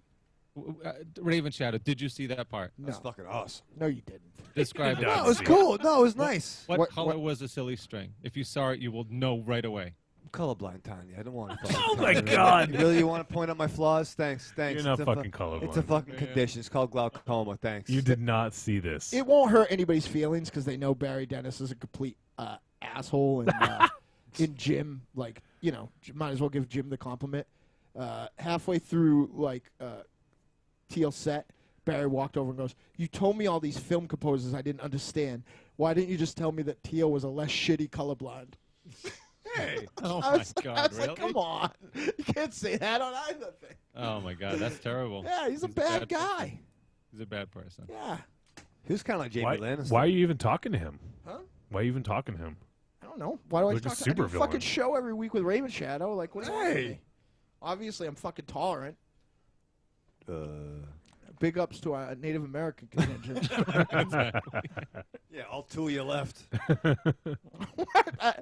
He means all two left as listeners, folks. Yeah, big up to Spirit from G.I. Joe and Apache Chief. Electroc, my brothers. I'm sorry. Chuck. I'm sorry. Tiny, you were doing something here. Yeah. So on the grand scheme of sword and sorcery movies, this isn't the best one. That being said, I had some like serious laugh out loud moments during this movie. The woman's death scene, I'll say, like the significant woman's death scene. That's a classic, like skit comedy, like sketch comedy death scene, right? I mean, Hawk's just betrothed, or yes, yeah, just like so many scenes like that. The silly string scene got me. Yep. It just kind of like went on and on. We already talked a little bit about the bow and arrow and the crossbow and everything, but fucking, again, the thing with the dark land that they had to like traverse to like get from one point to the other. Literally, I'm just like, this is not a spoiler because there's no scenes to spoil. He's riding on a horse with this guy, and he says, "Stick close to me because if you get too far away, I may not be able to come help you. Yeah, I may not be able to defend you, and we're only going to be able to see by the light of my sword." Right? They go into this. They go into this stone archway. They ride through the stone archway. They cut to a scene with a skeleton hanging from a tree. Literally, another maybe 5 seconds later, they come out the other archway. That's it. You expect this like skeleton, like animated skeleton fight, or like demons. It's just horse riding. if they were going for funny, you know what would have made this fucking awesome? I was thinking of this last night. So basically, there's a part where the witch and Arn Anderson with one hand and a robo crossbow. The witch is like, "We're going to send you to get your posse so you can, defend it from the..." I don't know if she had a fucking witch teleportation system, why she couldn't have got more friends. Like, Hawk was a nice guy. He could have just known those four. Yeah. But, and why he got a short guy with a whip. But at the end of the day, wouldn't every single one of these has the same framing device? Hawk shows up just in time to see two bandits, no more, no less, harassing every single one of these guys. Right. Wouldn't it have been fucking amazing if it was the same two bandits every single time? This what you're describing right now is a Mel Brooks movie, and if this was that Mel Brooks movie, it would have been fucking amazing, definitely. But yeah, I don't know. There was so many. The movie was bad. The movie was ridiculous and silly, but the good kind of ridiculous and silly. You know, you have Jack Palance like acting his ass off around these guys. I mean, up scenery like a buffet. Yeah, totally. You could not have had two more polar opposites than Jack Palance as Voltan and John Terry as Hawk in this. I mean, like for every diatribe that Jack Palance's character went on, you have the Hawk character be like, that won't happen. That's his like whole thing. Like, we very deadpan, very flatlining. Like literally, dialogue. like this guy's superpower is not blinking. That's what that's this guy's claim to fame. I mean, yeah, seriously. So anyway, let me get to some of the the actual like review stuff. So, there were some. I thought there were some serious nods to Good, Bad, and the Ugly in this. Did you guys see that with like the close-ups of the eyes during the quick draw scene and stuff like that? Oh yeah. And the musical. Even the cue. music, exactly. I mean, you had the kind of main vamp from Good, Bad, and the Ugly, that main refrain, whatever.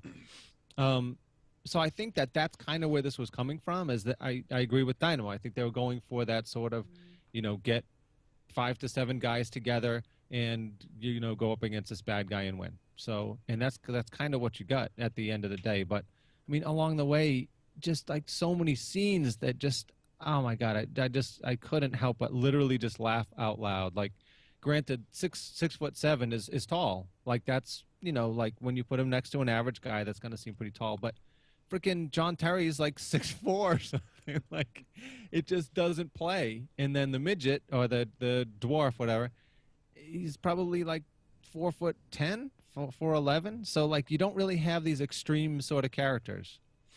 And then the elf is not an elf; he's a Vulcan, right? So they have that whole thing. Like, he puts on pointy ears and he just becomes Spock with a bow. It was just like so many things, just like It mind must have been blowing. hard fucking work though, to be more stoic and morose than Hawk though.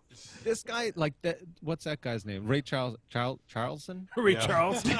It is. It's Ray Charlson. That's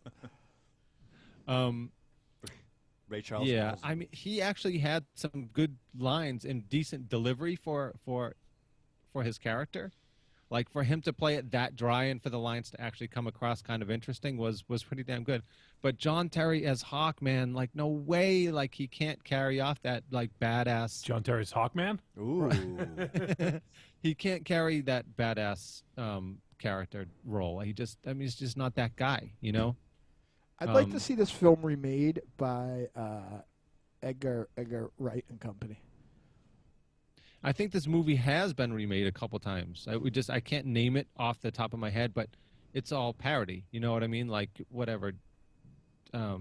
Shit, and nothing comes to mind. I'm sure there's a Mel Brooks movie that comes awfully close. You know what this looks the most like?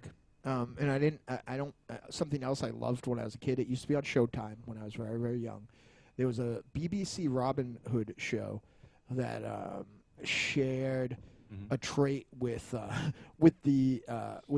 British James Bond, Doctor Who, that there was more than one Robin Hood. At one point, Sean Connery's son Jason was Robin Hood. He was at least the second, and there was a lot of running around in a foggy forest in slow motion. Yes, definitely. And that was kind of what the thing, and all the water scenes and stuff had, this, foggy. It was always, it always looked damp in that. Yeah. Yep. Which is real good if you manage to track it down.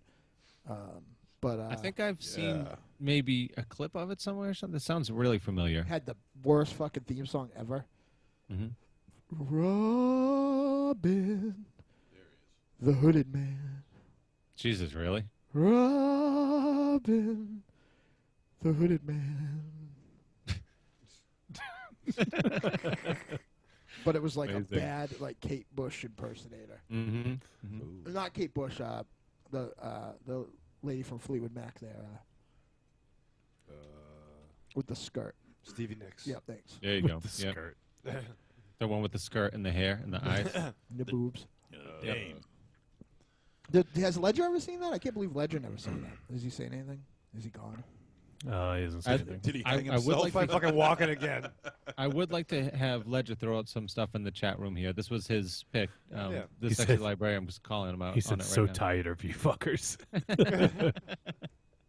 Nice. So, for a movie that was PG and didn't really show any like sword like cuts or anything like that, they certainly were very forgiving with the arrow kills. Like the scene where the elf squares off against that other archer. Oh yeah. They're just like, oh, this guy, this elf is gonna like shoot his bow at us. No, he just fucking kills him.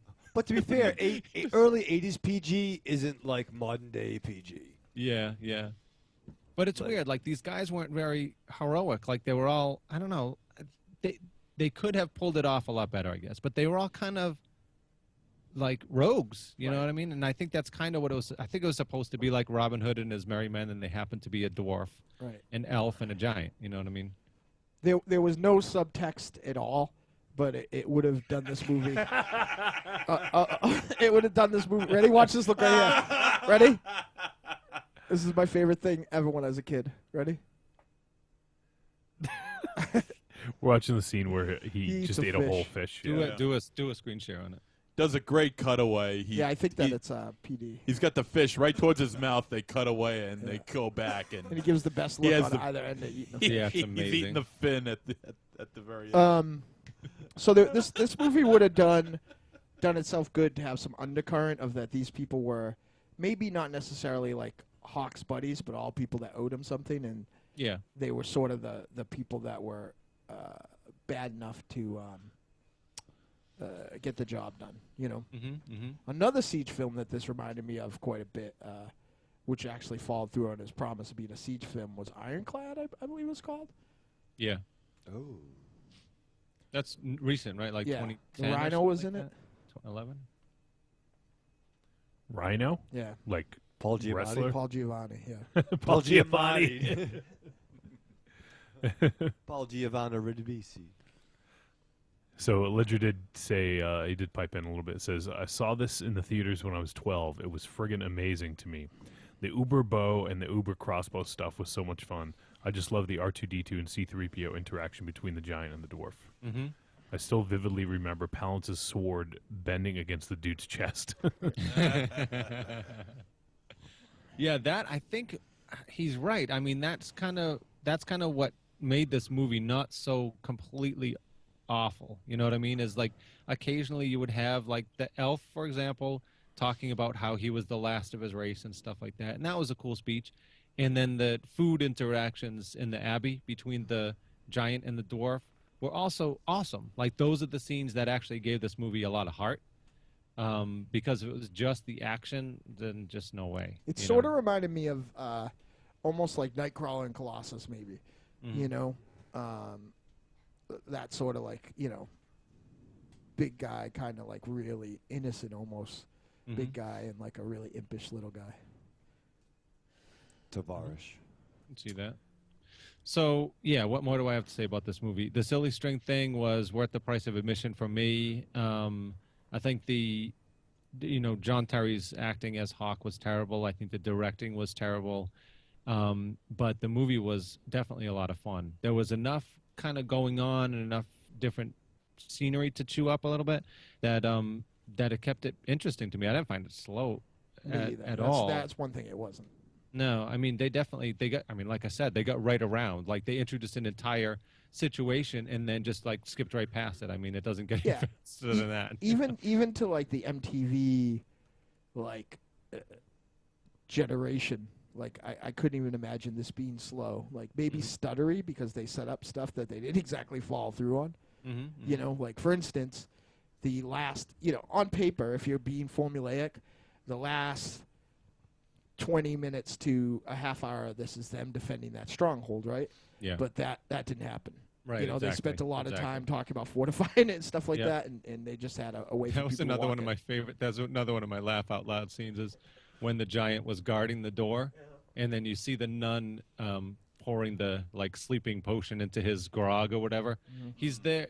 They cut to the scene, and he's like literally in the room, like he's literally staring directly at her. Yeah. Like he would have been. In other words, like when it cuts the scene, he would have been watching her like conspicuously dump this test tube of shit into his drink. Well, he was like, I've never been date raped before. Exactly. What's that? White Kool-Aid?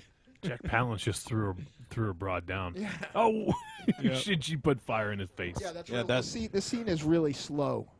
Very, very methodically paced, Mike Oriavachano. He just got fire in his face. Yeah. You don't remember that? That's awesome. Yeah. Kind of like what The Undertaker did to Paul Bearer back Exactly. in the day. Oh, nice. Yeah. TW, I'm Yeah, trying to sucks. remember She was what cute. film, That's what McColl. Western that, like, harkened back to. Like, The- I feel like that shot with, like, the, you know, shot Like in the between the shoulder. dismemberment thing. I mean the what's the one of my the disfigurement thing No, when the, when the girl gets killed. yeah. The Man from Snowy River. Which one didn't have that? Yeah, I guess that's a good point. You're probably right. Ledger brings up another good point. It says, you have to remember, too, this was the 80s. Clash of the Titans came out the next year, and before this, there really weren't many fantasy flicks at all. We had all the Sinbad movies, but I can't really think of any others. So seeing any sort of fantasy was amazing to me. Yeah. Yeah, I mean, So you're Great. saying that Oh, this yeah. was possibly a blueprint for the fantasy genre to come? no way. No. I mean, can't- the Sinbad movies and everything were all 60s and 70s, right? Right. Yeah. No, Yeah. I mean, there was. I mean, the effects in this. I mean, I'll just put it out there. The effects in this were definitely better than Clash of the Titans. Well. Oh, wait, whoa, whoa, whoa, you. whoa. Now you're bitten off a little more than you can chew, man. I'm just It's kidding. it's No, just funny. I mean it's just all about budget. Like a lot of people say it the is. effects of things were in the bad in the 80s, but I mean Jaws was in the 80s. You know, Jaws was in the 70s. 1975. Star Wars was in Well, the 70s. Actually, this is pretty interesting. So I'm looking once again. I'm using Wikipedia for this. There's a list of sword and sorcery films. So in the 40s we had The Iron Crown and Macbeth. In the 50s we had Prince Valiant, Ilya Muromets, and Sleeping Beauty. In the 60s we had The Magic Sword, The Sword in the Stone, Hercules the Avenger, Treasure of the Petrified Forest, and The Wonderful World of Puss in Boots. In 19 That's funny? What are you laughing Why is that at? funny to you? What are you, 9? What's wrong with the wonderful world of Puss in Boots? Yeah. No, I love it. It's a nice place to live, but it's just funny. That's a fucking. You've probably sword never and seen that sorcery. movie either. In the 70s, there was only one. It was called Ruslan and Ludmilla. No I think way. I'm saying that right. That can't be true. That's When did maybe all what those the Hercules case said. movies come out? All those Mario Bava Hercules movies. 60s, I think. Oh, really? Yeah. They didn't list them. Would they list as sword and sorcery films? I guess if you're listing Yeah. Sleeping Beauty as, I mean, I haven't seen that. Yeah, I mean, where's Puss in Hercules Boots. meets the Three Stooges? So You know? the 80s, there was a ton. Hawk the Slayer was the first of the 80s.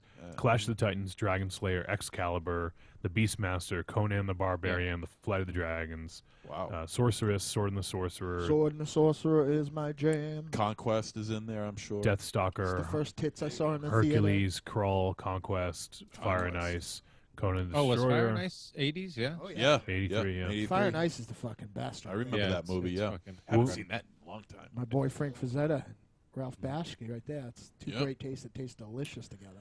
So that's pretty interesting, though. There was, I mean, I'm sure there was more in the 70s, but there was a long drought from just looking at this list in particular. There was a long drought from the 60s. There was only one in the 70s, and then Hawk the Slayer.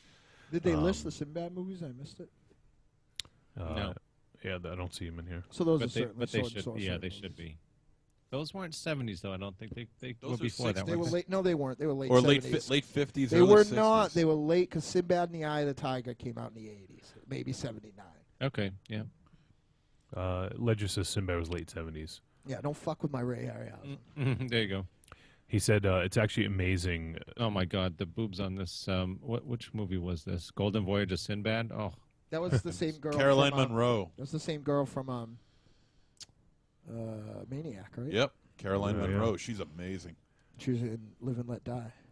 In the chat room, Ledger says it's actually amazing that Dragonslayer comes out only like a year after this, and that's still one of the best looking dragons on film ever. Oh, without a doubt. Yeah. That's on It is. Instant right now. Yes. that movie. Yeah, there's something like just something really about that movie. Definitely, you feel like you can actually feel that movie. Instead of just watching it, and like feel and smell what's going on in that movie. Like you're actually transported back in Yeah, that time. just fantastic. Was definitely. Conan not on that list? Yeah, it Yeah. was. So then Sinbad definitely should be, right? Yeah, I don't know why it's not. I'm looking down the bottom of this list, and it says it lists them in the references. So Eye of the Tiger, 77. Shit. Yeah.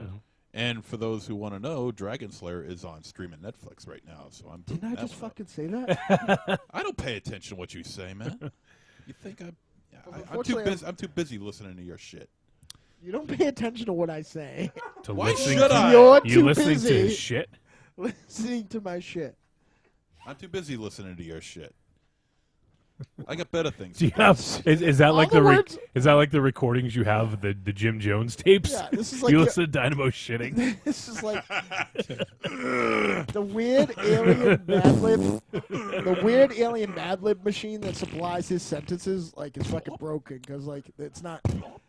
I don't listen to you because I'm too busy listening to you. It's essentially what you just said. Rocky says it's about time for a duo bathroom trip. Anyways, take the mic. Bathroom time with Dynamo. Oh man.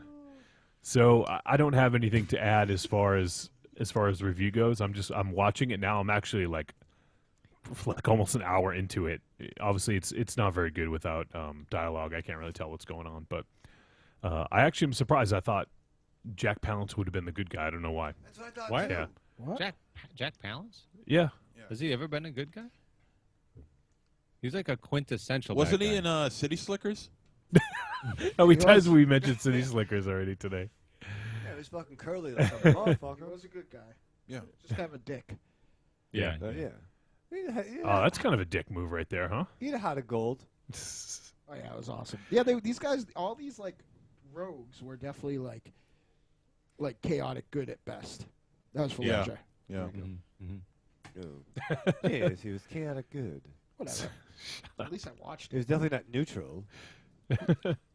So I'll just try to dig up some facts since I don't have anything to contribute to the review. But Hawk the Slayer apparently was originally going to have a sequel. There was a planned Oh sequel. yeah. I mean, they don't set up sequels any more clearly than they did in this. Yeah. And in the U.S. magazine Cinefantastique in the fall 1980 issue, the director was quoted as saying, "I'll be going on a trip looking for locations for the next one." Oh yeah, Jack Palance. He hasn't come back Dracula. He since. says, "We'll be making Hawk the Destroyer in February 1981. The film was never made." According to IMDb, a sequel titled Hawk the Hunter is categorized as in development. So When? Now? let me go there and see. Hawk the Hunter. It says it's in development. It doesn't list a year, but That's still a funny. chance. Wow. it's still a chance. Yep.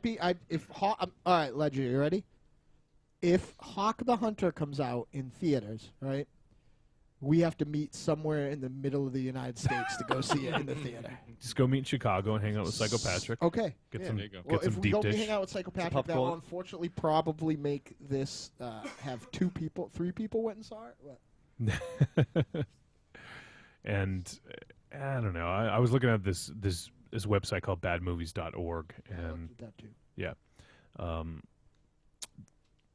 So he says, things I learned from this movie. The old king will always hang on long enough to bequeath his legacy onto the good son, even after being stabbed through the heart with a sword. That's true. Evil armies sing happy little tunes while hacking up women and children. That's true too. Where there's a whip. Oh shit! This goes back to MZ. Boa constrictors live in temperate forests. Thank you very fucking much. Witches can summon glowing hula hoops to teleport people across vast distances. Hare Krishnas hate dwarves. Whips are underutilized in sport fishing. Yes. Yes. Was there a whip within a whip within a whip? No. That was a missed opportunity, I think. There'll never be another whip within a whip. No. Within a whip. Black Tavern forever. That was the most amazing thing ever. Pound for pound, you cannot beat the entertainment value of watching some dirty little man gnaw on a roast chicken. Evil men keep nuns as pets. That's very true. A witch's Yes. staff is full of silly string. There you go. She uses this to blind and immobilize enemies. Well, you get that shit in your eyes, man. It does sting. I ate a can of it once by accident. And finally, the things learned from this movie, nuns would make really fine Secret Service agents. I feel like I read like a top 10 list from like David Letterman or something. With the amount of laughs that gave. So that's my contribution. I was looking for a budget. I wanted to see what the budget was, but I can't seem to find that. It's not much. Yeah. There's just nothing here. It's just all film effects, really. Yep. So Ledger said he'll do that. He'll meet you halfway, Dynamo. Ooh. He said they last talked about the sequel in 2009, so who the hell knows? I have a feeling that scene that I keep laughing about, that whatever mysterious dark forest, I think something got left either on the cutting room floor or edited out in the script, because they clearly set that up for like an effects heavy situation. I can't imagine that it says something like they ride through the arch. There's a skeleton in a tree. They ride out the arch. Like that just can't be what they were setting up.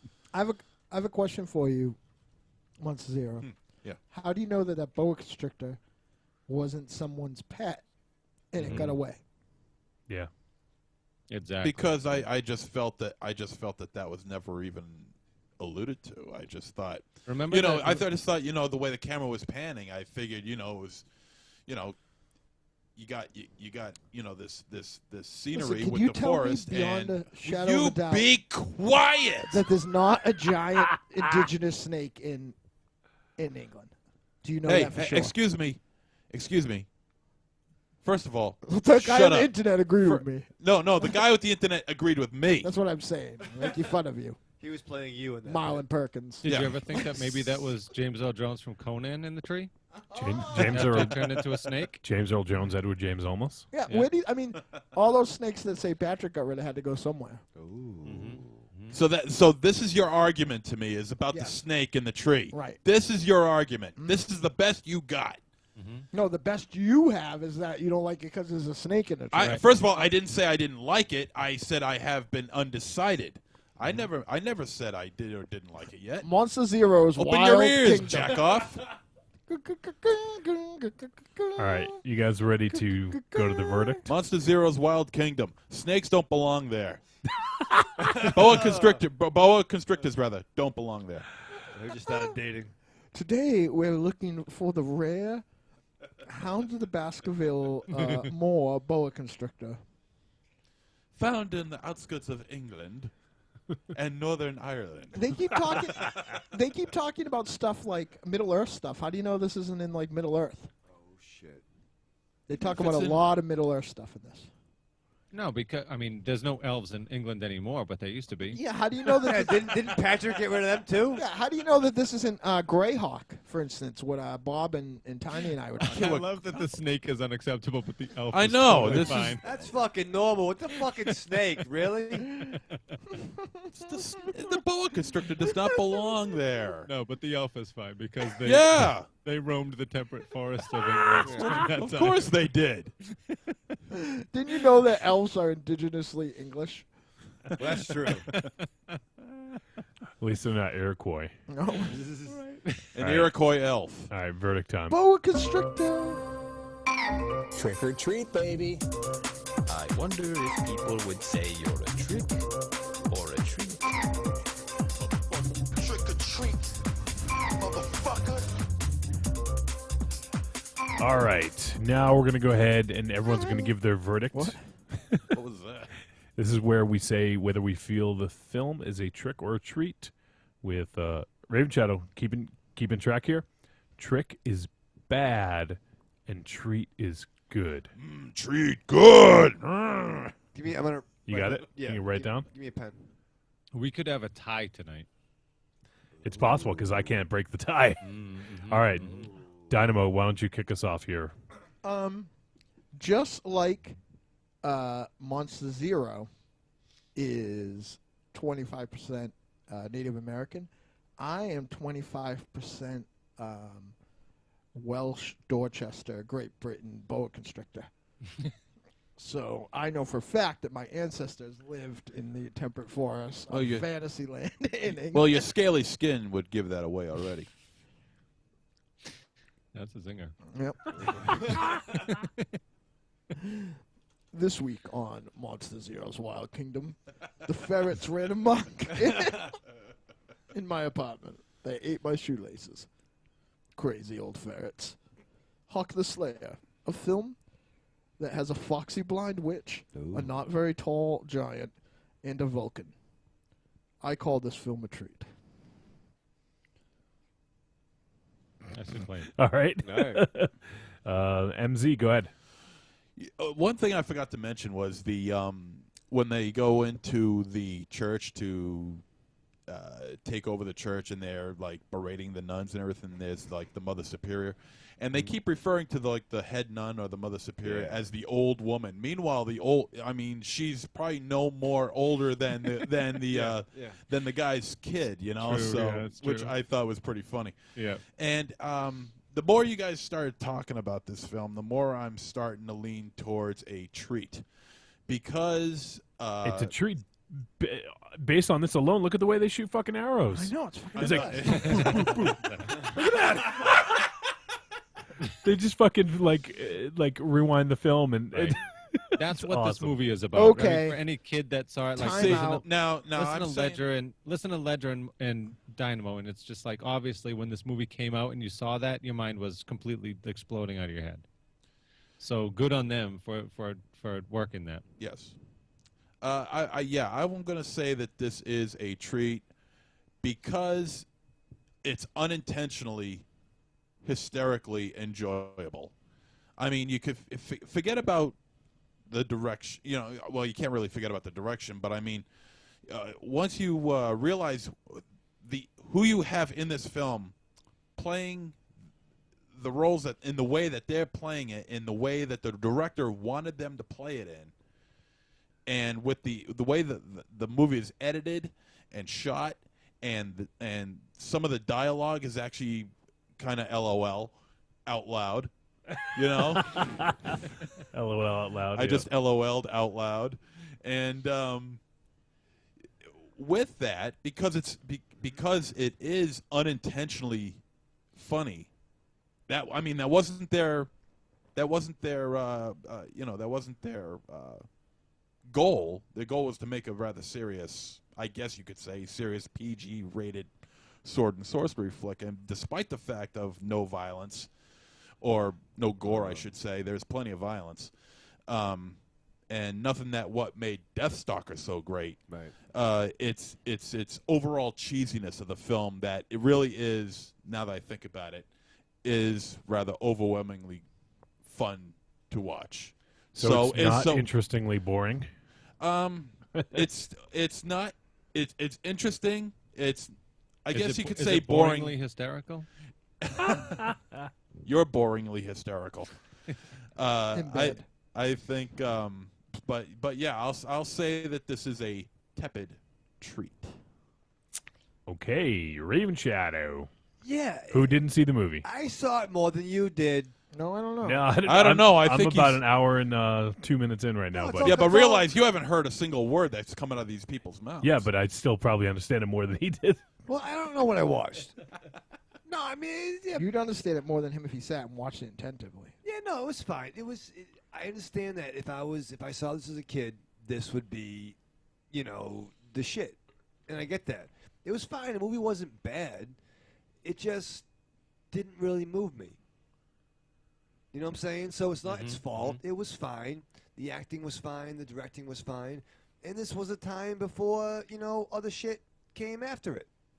You know what I'm saying? Yes. Kinda. This is before other motherfuckers showed up. Yes, this movie is before other movies. Before some other movies, but Not not all. all others. Listen, motherfucker, but sure, yeah, movies I'm are not fine. going to disagree with you. No. Yeah, this is before other stuff. Yep. You know what This I mean? is probably midway into the cycle that we call the talkies. Yeah, no, it was fine. They talked. It was, and I understand it was fun. It just, it didn't have it didn't resonate from my youth. Mm-hmm. What does resonate mean?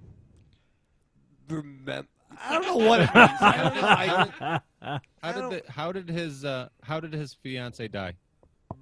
She was fucking shot in the back by Jack Palance. He just watched it a minute shit. ago. Wow. See? He just watched it a minute ago. Wait, you just Johnny just played that Don't scene. listen. Yes. Dynamo's a bad man. Ledger told me to turn your mic off. He said this whole thing is a fucking joke. He never saw the flick get his ass off the mic. All right, wait. So the three of us that Ledger, you two, the three of us that saw this movie, we're gonna quiz Raven Shadow right now. No, hit me. Raven Okay, Shadow, let's do what it. color was the silly string? Answer the question. Answer the question. I love when you ask a question that demands an answer. Do this now. It was pinkish. No, okay, Dynamo, your turn. You failed that question. Bluish. No, Dynamo. Raven go. Shadow. Yes. How did the dwarf? How did the elf There you meet go. his end? Good question, Dynamo. Good question. With style. And with courage and like the true dwarf of his last kind. I will give you one more chance. here. Okay. Is that wrong though? Anyone? Yes. When? You cried like a bitch. How did Arn Anderson looking character meet his demise? With courage Okay, he didn't die. and the fortitude to keep living and carry on because he was All right. not going to be afraid. Ledger. All right, what scene did the giant die in? I feel the trick question. Giants don't die. They can live. They live in our hearts, in our minds, and in our stories. Definitely didn't see this. Wait, And if we do that, then we're all immortal, Tiny. The same way I'll tell stories about you and the Deadites and your abs We'll live forever. Ledger has a question. Yeah, it's Ledger. All right, Ledger, what's the question? How did the blonde chick help the party start things off in the big fight? She started the party by being blind and kneeling down. She doesn't have a single fucking answer. That's a fucking party. You're ridiculous. She's kind of like Daredevil.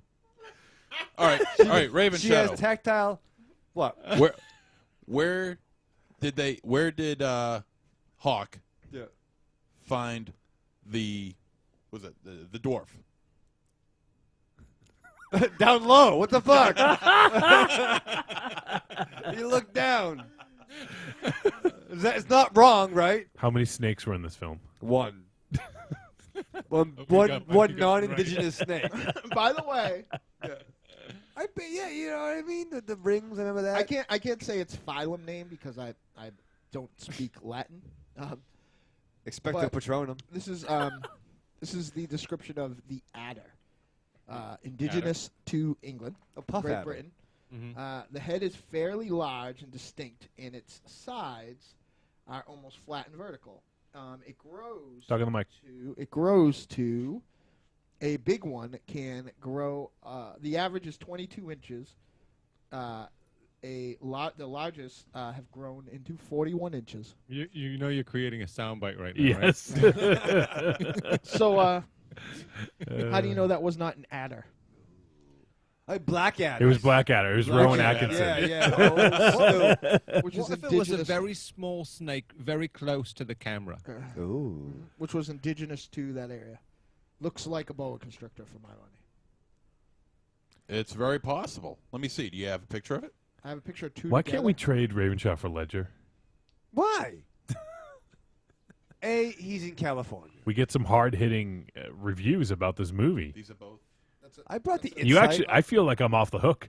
What? Because That's an adder and a My black favorite part Oh, okay. was when Hawk thought back about his lady love, and that really domestic cool ones. Those are about 35 inches. pan shot back. Are you literally watching this right now? Yes, Johnny? yes, Okay, yes. yes, I thought. No, I like how the little. I like his little Raven black Shadow. tunic. Yeah. It's black tunic. What? Raven Shadow. Yeah. What handicap did the slaver who lived on the river have? I think he's more handy capable. I think. that's a I good think question. the real thing was what he could do against the odds that God gave him, and that's why it's special. Wow, yeah, no, that was a legit question, definitely. You definitely didn't watch this movie. What are you talking about, Tiny? I basically watched all of it. The wife and Shadow went upstairs. She wouldn't hang out with me. Yep. It's not the first time. Well, no. She. So what do you think, MosterZero? Could it be a It adder? could very well be a Blackadder. See? It's not a Blackadder, but it could very well be a. So that snake could be So, indigenous. Raven Shadow, so what- you take away your tepid. Yeah. No. It wasn't. It's. I'm not saying It wasn't watched by me. It's. I'm not just saying that it's a trick for you. It's just a trick for me. You can't call a movie a trick or a Yeah. treat if you didn't No, watch it. you I don't basically- qualify to rate this movie. I basically did. You just failed we asked you the most obvious questions in the entire movie. Ledger says The now. only ones that you could answer, the ones that you've seen Johnny playing in front of Yeah. Ledger says now I absolutely can't go back to Massachusetts without ending up in jail. Fucking Raven Shadow. Oh, man. Man, I love how they do the fucking like bow. That's Oh, my it just favorite- sped up. Oh shit! And he's like, "Oh Snoop, there's a fucking nun in a cage." There's That was Jack my favorite Palance with the part. dagger. That's your favorite part. Yeah, that was a None good in part. the cage. Yeah. All right. You know, start none won't be none. So- That's what I Raven say. Shadow. Yeah. What it was? How was Jack Palance and Hawk's betrothed related? Good question. Well, I'm gonna look at the screen. Wait, but that means girlfriend, right? Okay. No, Hawk was the older brother. No, other way around. No, I know the answer. Jack Palance was the older brother. Right. That's because it was in the first 10 minutes. Yeah. Yeah. What was Jack Palance's name in this movie? Dr. Palance. Dr. Buchenheimer. How did the bad guys get into the church? Well, if you know society and historical context, the bad guys have always been in the church. Bing the Vatican. He's kind of quick at least. Yeah. See what comes up. How did Hawk's betrothed? I'll use a word from Dynamo. Okay. die. A broken heart. A broken heart. Sometimes love is the sweetest thing. What I don't understand. I just fucking saw her. Johnny played it. She fell in the boat. You know what I don't understand? I don't understand is that you caught on to the animation at the beginning, and you caught on to the animation at the end. Species. But you missed the entire movie in the middle. Yeah. See, he admits it. All right, last question from Ledger. Sorry. What was the dwarf's name? That's kind of a tough one, actually. Yeah, you know what I mean? Like, why name? Why get hung up on names? It was Tyrion. Wait, Tyrion. Ledger. Well, wait a minute, Ledger. Hold on. There you He go. doesn't know what Balden. color the silly string was. He doesn't know how. He didn't know how that. He didn't know how the fiance died until Johnny played the movie, and you're asking him the name of the Yeah. dwarf. Yeah. Thanks, Ledge. Softball question there, Yeah, Ledge. no, we're throwing softballs here. We're throwing softballs. Name the movie. What was He's the gonna movie? look it up. What was the movie we just Main watched? character's What was the name. movie we just watched? Hawk the Slayer. He's gotta look it How up. how many He is monsters, looking at his phone right now. How many monsters did they fight in the spider Oh, portal? God. The spider porn? Portal. None. Okay, that's fair. Well, he Good, got nothing. one right. 50 He didn't have to look anything up. Rocky says Raven Shadow loves softballs lobbed at him. Yeah. Wait. All right. You Underhand. didn't watch this movie. Just admit it. You No, I didn't did. watch I this basically did. You watched I it, but did. you didn't pay attention. Is what it is. movie. Tell us the details. Were you Let on me guess. vacation Let me when you guess. watched this? I said I wasn't drunk at the Deadite show. You were drunk watching this, though. Well, I mean, it was Were you on vacation? not vacation, but like I was looking at some. I was looking at some fucking. Yeah, I was diversifying. What were you doing? I had some You pamphlets. had the movie on, and Yeah. Listen, answer the question. there might have been some beers flowing. I was by myself. Yeah, and I had You some cannabis. passed out 10 minutes in. No, I Yeah, you fast did. forward and I went upstairs and went to bed. Fast forward. That's not watching it, you ass. I basically did. No, you did. We basically didn't actually. What does he do to this cup? Pause this. What does he do to that cup? Did you ever see this internet? It's called Two Nuns, One Cup. It's pretty outrageous because this is before they invented bukkake. Oh my God. Well, That's Sister fun. Bukkake. Yeah. He doesn't know. He doesn't know what happens. He made he drink, and I was doing with the cup. Actually, I was I don't fucking even drinking remember it. what happened. Yeah, there you go. There, fucking. I'm just doing that. I'm just saying that to make you feel better. Yeah. Why should you be the only one around here who feels like crap? I don't feel like crap. Well, you should. You haven't seen them. You didn't see the movie. He drinks it. Wow. Wow. What are the fucking odds? Wow. I bet the guy Something with the sword that Raven swings Shadow it. can relate to. He What- drinks from a fucking cup. What a- He's drinking. What a fucking bullet Johnny dodged this week.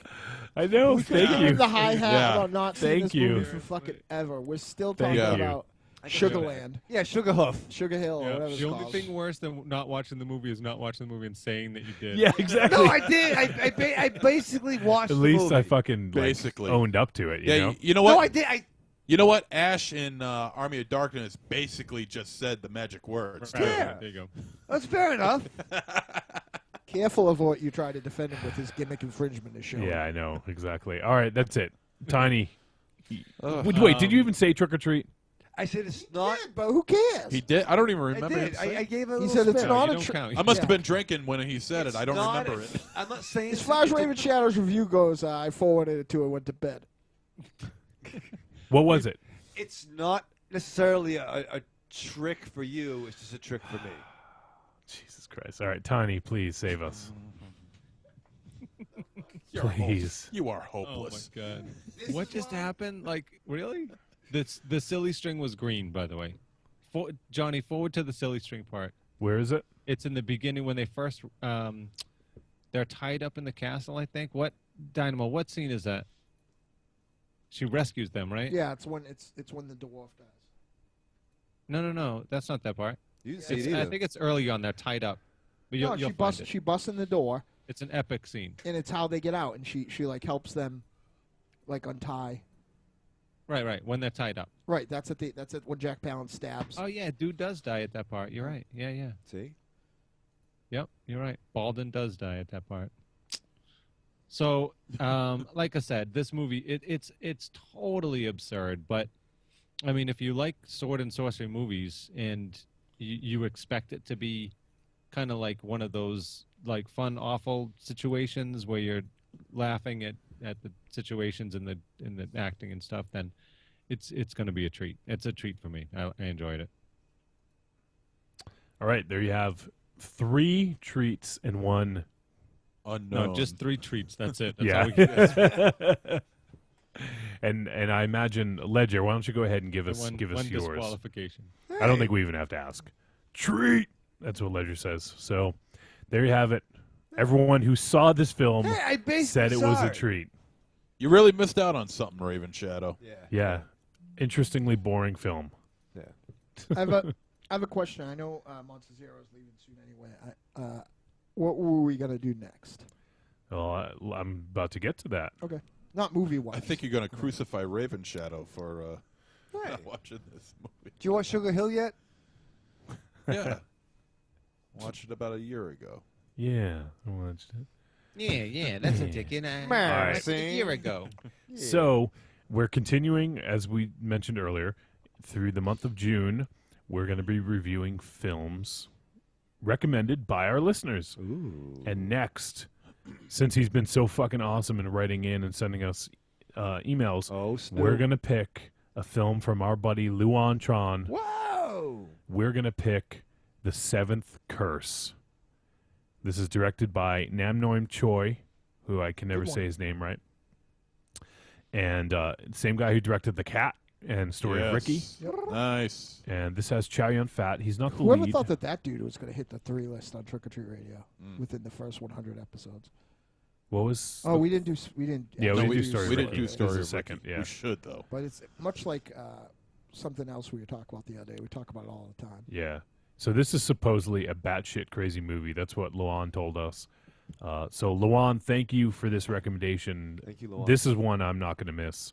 I'm going to make sure to set some time You aside should go back early. and watch this. Oh, too. I definitely am. I will. Yeah. Because I mean, even with Tiny's kind of tepid take on it, and like, I mean, how often would both Ledger and I steer you wrong?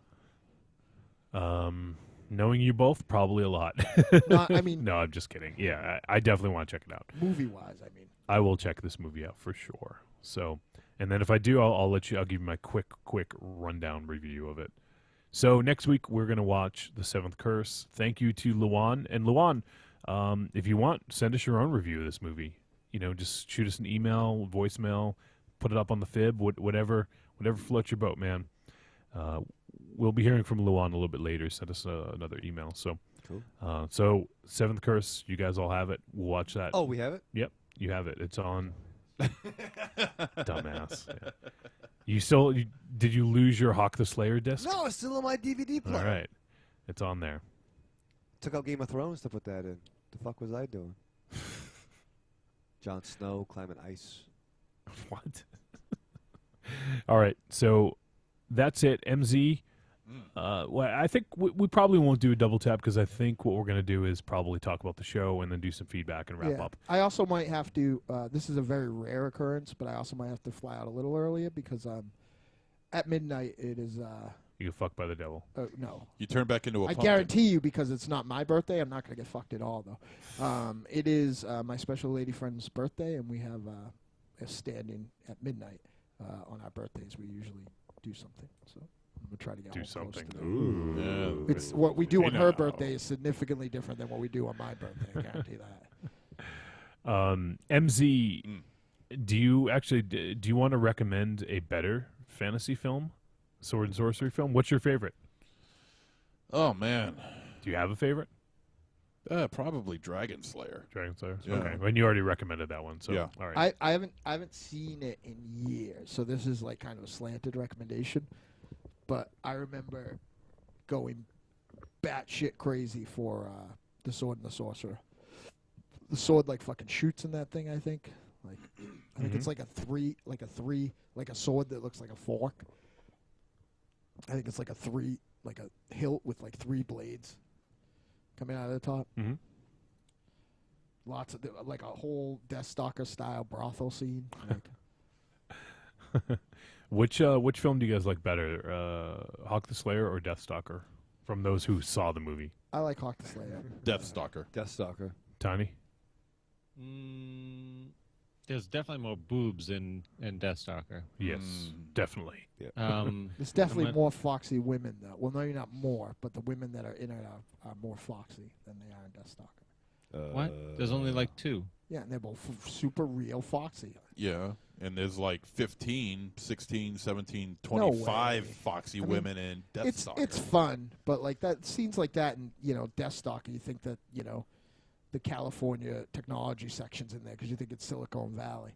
Like it's all fake broads. Silicon Valley? Don't bother me none.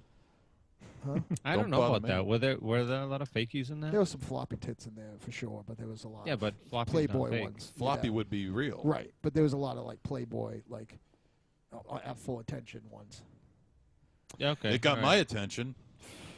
Any boobs get your attention. I think That's still very true. Deathstalker. A little bit. Actually, I want to mention this while you're still here, MZ.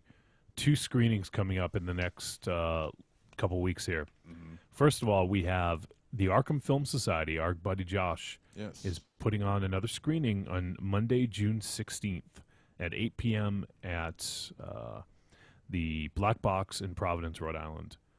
Cat o' Nine Tails on 16 millimeter. Are you shitting me? Nope. Damn. I might try to make it to that one. Oh man. June 16th at 8 p.m. Very good. So if you want to go, let me know. So there's that. So maybe we'll see if we can. We'll probably. I don't know if we'll have to get Josh on again soon for sure. I don't know if we can do it before that. But the other one on this Friday and Saturday, so June 6th and 7th at the Coolidge Corner Theater in Boston, we have The Holy Mountain midnight screening. Hey now. Wow. Did you see the big billboard size poster that Coop was trying to get everybody buying? It's in 35 mil, by the way. Holy shit! Oh god damn. For Holy Mountain. That is sick. What night? What is that? Friday. Friday and and Saturday night at midnight. I have to work twice this week. Friday and Saturday night. On what day? Friday and Saturday. Yeah, but what are the dates? This Friday. This Friday. This No, I Friday. didn't hear that part. It's this Friday. I and Saturday. must have zoned out. I must have You raven must have shadowed. forward through it. I raven shadowed. I'm sorry. I panicked. So I would like to try to attend both. If anyone on the show is interested, we should do that. Oh, that is sweet. I could maybe do Saturday, but don't. I'll maybe do. I don't know. Maybe I'll check. I'll let you know. Let me know when you're thinking about going. And Johnny, you've never seen. I was just about to say I still have not seen any of Jodorowsky's I don't know. This films. is jumping into the deep end of the pool, though. I'll tell you that. Yeah. You're gonna. What better way to do it, right? I'm not sure about that. I think the best way to jump in would be El Topo? El Topo Topo, is but- probably the best way to break yourself in because you need to. You can't just jump into the Holy Mountain. You gotta understand what Jodorowsky's about and his directing style in order to fully appreciate. So I don't the need to Holy watch Fando and Lee's first, right? El Topo kind of flirts with a linear storyline. Well, we'll see what happens. I definitely would like to go see Holy Mountain either way, but I will El try Topo. to. I'll try to check out El Topo first. So El Topo. El Topo. We should have a screening of that. El Topo? Yeah, never mind going over there to watch it. Why don't we have a screening over at Tiny's house? El Topo. Tiny, we're coming over, man. Yeah, we'll do the rest of the show from your place, Tony, from your side of the crypt. All right, let's do it. Holy Mountain. El Topo. El Topo. All right, let's take this break and get back into it. Yes. I gotta go too. No, it's not. All right, MZ. Any last words before you take off? Yeah, for the man. folks? Just yeah. Yeah, Wow. just yeah. What a fucking show. Yeah. Yeah. Yeah. You are a cunning linguist. Yeah. All right. No, yeah, everything was good, man. It was a good movie. Definitely, we should. You gotta see some Jodorowsky films, dude. They're phenomenal. And okay, Raven Shadow is Ravish.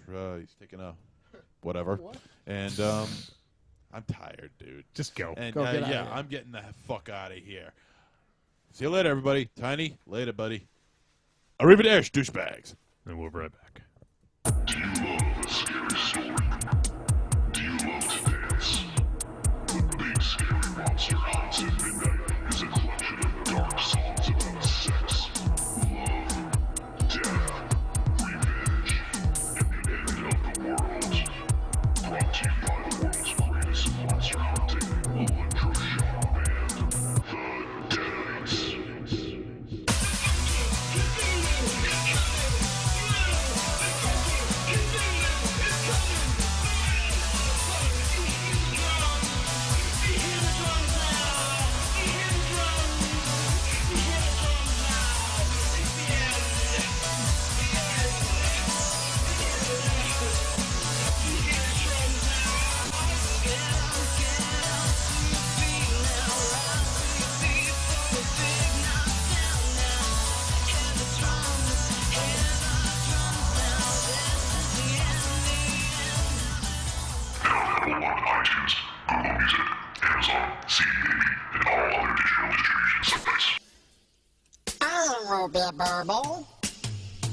What's up, y'all? It's me, the Yeti.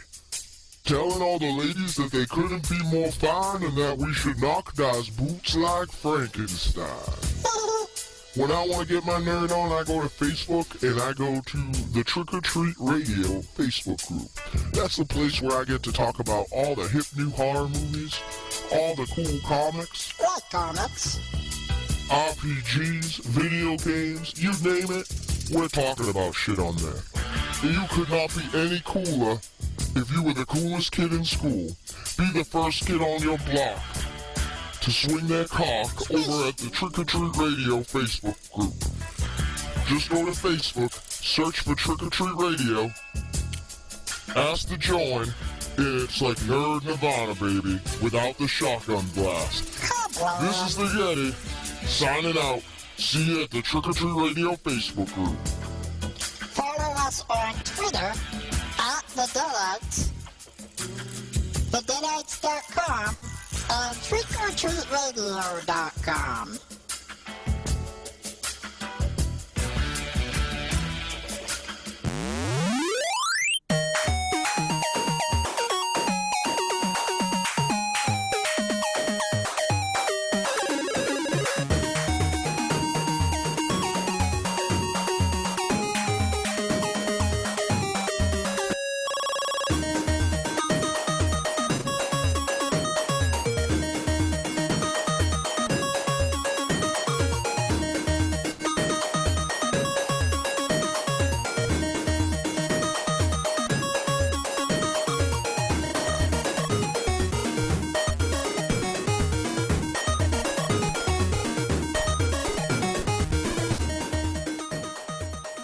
Little 8-bit action for your face, Tiny. Yeah, absolutely. Whoops. You just can't get away. You can't get away from the synth. No, I Get can't. away from You're the synth. addicted to the synth. I was writing something to T-Dog on the internet, and then I realized I could just tell her she's in the other room, but she's not in the other room. Yeah, I think she's out doing some exercising. So, all right, well, we're going to talk about the show. We'll do some feedback, and we'll wrap up. So, do you want to start, Dynamo? Talk a little bit about what happened this past weekend? The 3-for-All. It was a phenomenal show. I can't build a better show than that from top to bottom. Every single note was, you smelly bastard, was phenomenal. Curtain Society triumphantly returned. They sounded fucking phenomenal. Like, I was literally blown away. If there was a bad note in there, it was still brilliant. Teal, it was their best set yet. I say the same about Beaver McD versus Captain Insidious. It was and we played too. If you missed this, you might have really fucking missed it. It was not only a historic night because of the thing, it was also a case of, I say all the time, I have inside information. So when I tell the people out there, there's Ledger who lives a million miles away, he can't come. You know, there's the Rocky who lives in a different country, he can't come. And, you know, and there's all these things. But when the guy with inside information tells you for a year or so that every single time you miss an opportunity to see the Deadites in their home club, you might have missed it forever. There's a very good chance that you'll miss it forever. So, you know, if Halloween happens, be there or be square because, you know, the Worcester music scene is dying. Worcester itself is dying. There's a reason we call it Necronomicon, and the dead have won. They stopped fighting us out on the streets like thugs and monsters and moved into boardrooms and corporate establishments, and they overtook everything, and it's bad. A lot of people I knew lost their jobs in the arts and entertainment department of the local rag around here. Clubs are closing left and right. And unfortunately, you know, though I have no evidence that the Lucky Dog is going to close anytime soon, and I'm hoping beyond hope it doesn't, being there and seeing empty rooms at Ralph's, empty rooms at the Lucky Dog. You know, I talk about legends. These buildings are legendary in themselves. You know, don't miss your opportunity. I threw a great show, but there will never be anything like seeing the Deadites in the Lucky Dog. Despite all the bullshit that goes on, politics and everything after, that 45 to 90 minutes is something special. Our game is automatically raised. It's our ECW arena. It's our Madison Square Garden. It's our Apollo Theater.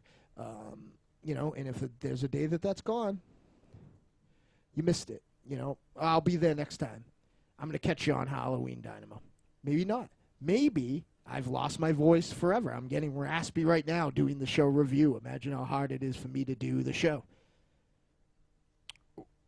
Not only did you miss an opportunity to see the Deadites, you missed a fabulous show. You really perfect from top to bottom. Like, everybody at this table had a great time, right? All the way down. Yeah.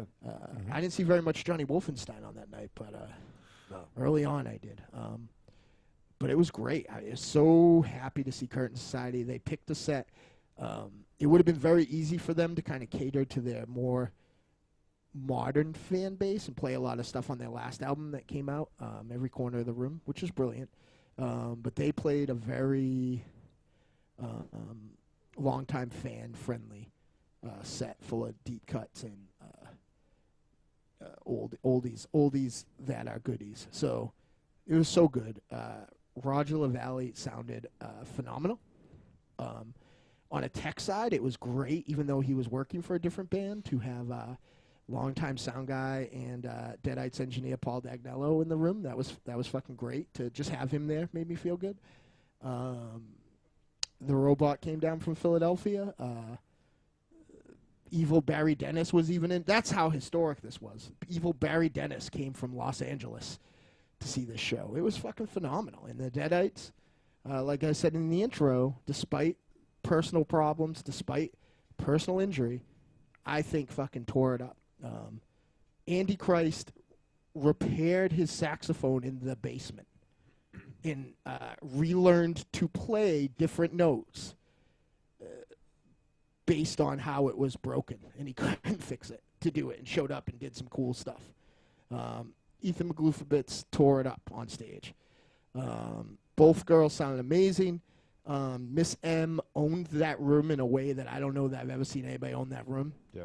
Unfortunately, she also owned my megaphone in the second half of the show, which I think she actually impregnated a few people that night. Oh, I think she did for sure. Yeah, she definitely did for sure. She had the biggest dick in the room beyond a shadow of a doubt. It was fucking awesome. It was great. Everyone killed it. I Fear You, I said earlier, on something I think was my favorite song because I liked the way the horn sounded, and Oracle's vocals were great all the way through, but Miss M came in with this cool, staggered backup vocal at the end that was just so powerful and so incredible. It was like great. And again, another thing you missed, we don't get to play that long. You know, we had to cut some songs out, but we were way over an hour when we were done, and we played some stuff that we probably haven't played in a long time. Like, I'm sure we have, but I don't remember ever playing "Sick Little Me" at the Lucky Duck. It was close to an hour, 45 minutes. Yeah, it was a long time. Yeah. So, you know, let alone, you know, in different arrangements of songs. We did a slightly different vocal arrangement of "Too Sexy for Robots." A full-out Miss M singing the lead vocals on "Sick Little Me." It was a good night. It was, and I know that the people that were in attendance will never forget it. Here's a first-hand account right here. So, Fabio Freezy was at the show. Fabio Freezy bought me a sandwich today. Thank you, Fabio Freezy. He says, "The Three-for-All was mind-blowing, and my expectations were pretty high. Thank you to all the bands that made it happen and gave me the chance to see a lot of my favorite songs played in one room at night. And damn it, I want to see more of Beaver McD versus Captain Insidious. Grooving to Teal and with Teal is something worth traveling to New Jersey for, and it was such a treat to enjoy a full set from the Curtain Society next to a lady I really like. Deadites fucking killed it. It took me way by surprise with an unexpected cover. To the tune of new instant classics and spooky old favorites, I looked up and saw 7 synthesidal maniacs with voices too lovely for heaven. Thanks for letting me film it. I can't stop thinking of Halloween." I'd like to see that. We did, though the first time I think I had a really halfway decent vocal performance in a while. We don't have an audio recording of the show, I don't think, but we have a lot of good footage, so at least we'll be able to see it. But I thought it was great. What did you think, Raven Shadow? You were in the crowd all night. Yeah, no, man. From first-hand account, I'll tell you something right now. The kittens were out that night. Oh, I'll for tell sure. you that much. It was very, very sexy. Where was Wife and Shadow? She couldn't make it. But like I said, I was sober. I was very good. I just kind of watched. I observed. People had a great time. I thought it was great seeing old faces and new faces. Pat C was in the crowd, Patrick Rahal. I met Pantaphobe, I think at Halloween, but I had a chance to talk to her for quite a bit. Very, very cool. Did you scare her away? No, I don't think so. I think MZ did. He was dancing a little provocative. I was assaulted on the dance floor by Fabio Freezy. I was able to get away by the skin of my tie. You didn't look like you were trying to get away too hard. No, I did. I did. Fabio Freezy, by the way, definitely fully penetrated MZ. Yes, that's fully why penetrated MosterZero that night. I tagged him in. I saw it. Tagged him? It was Yes. right on the dance floor. But no, man, people were dancing, having a good time. It was very fun. There's stuff that goes into the show that the fans, whoever don't understand, but the end result was a good time. You don't understand. I'm not quite sure I understand. I don't know. I had to literally teach Raven Shadow, who's supposed to be in charge of this, of how to pay the bands. So. Yeah, it's in the mail, fellas. I'll tell you right now. Where's New Jersey? Yeah. It's in New Jersey, actually. Oh, shit. No, people had a blast, and it was fun, and nobody left that club as a fan disappointed. No way. Nope. No way. It's impossible. No. It's impossible. Ron Monami, everyone had a great time, and it was a very magical, special night. And, shit happens, obligations, whatever, but if you weren't there and you could have been, you probably fucked up and lost. Right. Agreed. Agreed. Yep. We had some other people like Luan wished us all the best. He said, "Wish you guys all the best with tomorrow's show." So he posted this on Friday. Wish I could be there. With that said, I'm going to leave you with this image: the Cunnilingus champ of 2014. I don't know what this is from, but that's weird. It's looks like a woman with a very enormous long tongue. Looks like Alice the maid. Yeah. Rest in peace. Maybe that's what happened. Yeah, rest in peace. Rest in peace, Alice. Exactly. So, yeah, I mean, it was a, good time had by all. It was a fantastic show with all the bands that played. Good crowd, good night. Overall, I think it was very, very successful as far as the fun factor goes. So, Tiny, any thoughts about the show? Yeah, it was a fun night. I mean, I'm a shy guy by nature, and I'm getting more shy as I get older. So actually getting out and doing shows and stuff is psychologically difficult for me, but we had a good time that night. We always have fun when we go out. So yeah, and I mean, they brought it. I mean, everybody on stage that night definitely brought the A game. So it was fun hearing, just kind of like doing my thing and playing whatever I'm playing, and then hearing something behind me that I didn't expect is fun. Like I hear the trumpet come out of the rest of the music, and all of a sudden I'm just it definitely brings me deeper into it when I hear other people being creative and kind of contributing to the music as well. It's a fun time. Huge honor for me and you, and I didn't think I'm sorry I didn't feed you anything. I thought that you wouldn't be able to talk through your mask, but a huge honor for me to introduce the Curtain Society. That was a big deal to me. I didn't have my mask on when we went up there. I know, but I planned that you did. Yeah, true. Yeah, true. No, absolutely. I didn't expect to say anything anyway. No big deal at all. We have someone new in the chat room. Stay Ghost. Hey, Stay Ghost. Was wondering what song it says. Was I drunk or did some song sound like Bubble Bobble? And so Tiny said maybe it was Double Damage, and said might be it was 3 or 4 songs in the middle of the song. Maybe my meds mixing with the drinks. It was Double Damage. No, 3 or 4 songs, and that was probably our new jam. What's it? Soundtrack of the Damned. Oh, could be. Yeah, Here, let me play Double Damage real quick, just the beginning. That's the one I think, Bubble Bobble. Yeah. So if you hear that, Stay Ghost, let us know if that's the one. I'll tell you this, I only, other than, the lady I kind of decided to play it for, I only feel like I got one person in the room knew that cover that I played. So I guess that was fairly obscure. Yeah, yeah. I think a couple people called it out. Yeah, I don't know. Well, you know what? Somebody else was singing it. I can't remember who now that you mention it, but yeah. My good friend Jason Spazarowski emailed me and told me that he liked it. Cool. Everybody liked it. I just don't know that they knew that it wasn't ours. I got a lot of good feedback. We like the second song. Well, of course you do. We didn't write that one. Stego said memory too hazy now, but could be. Nice. Well, if the memory's hazy, it must have been a good time then. So thank you for coming, Stegos. Yeah, definitely. Thank you. Dig it. I just want to throw out, it was an honor to, I think it was the first time I ever introduced the entire Deadites band. Yeah, that was cool. You did a real great job. You have a good memory, despite all the drinking and smoking. And well, I was sober. That's why I made a point. I was good, but no, it was. There you go. To do that. I got to get out of here in a second. I apologize to listeners and everybody else, but I have a rare prior obligation. But a rear obligation? Here's hoping. But like my favorite part. So I sat up with everybody, sound guy extraordinaire Roger Lavallee and Raven Shadow, how to do the intros and everything else, and I was like, I'll coach the band on stage.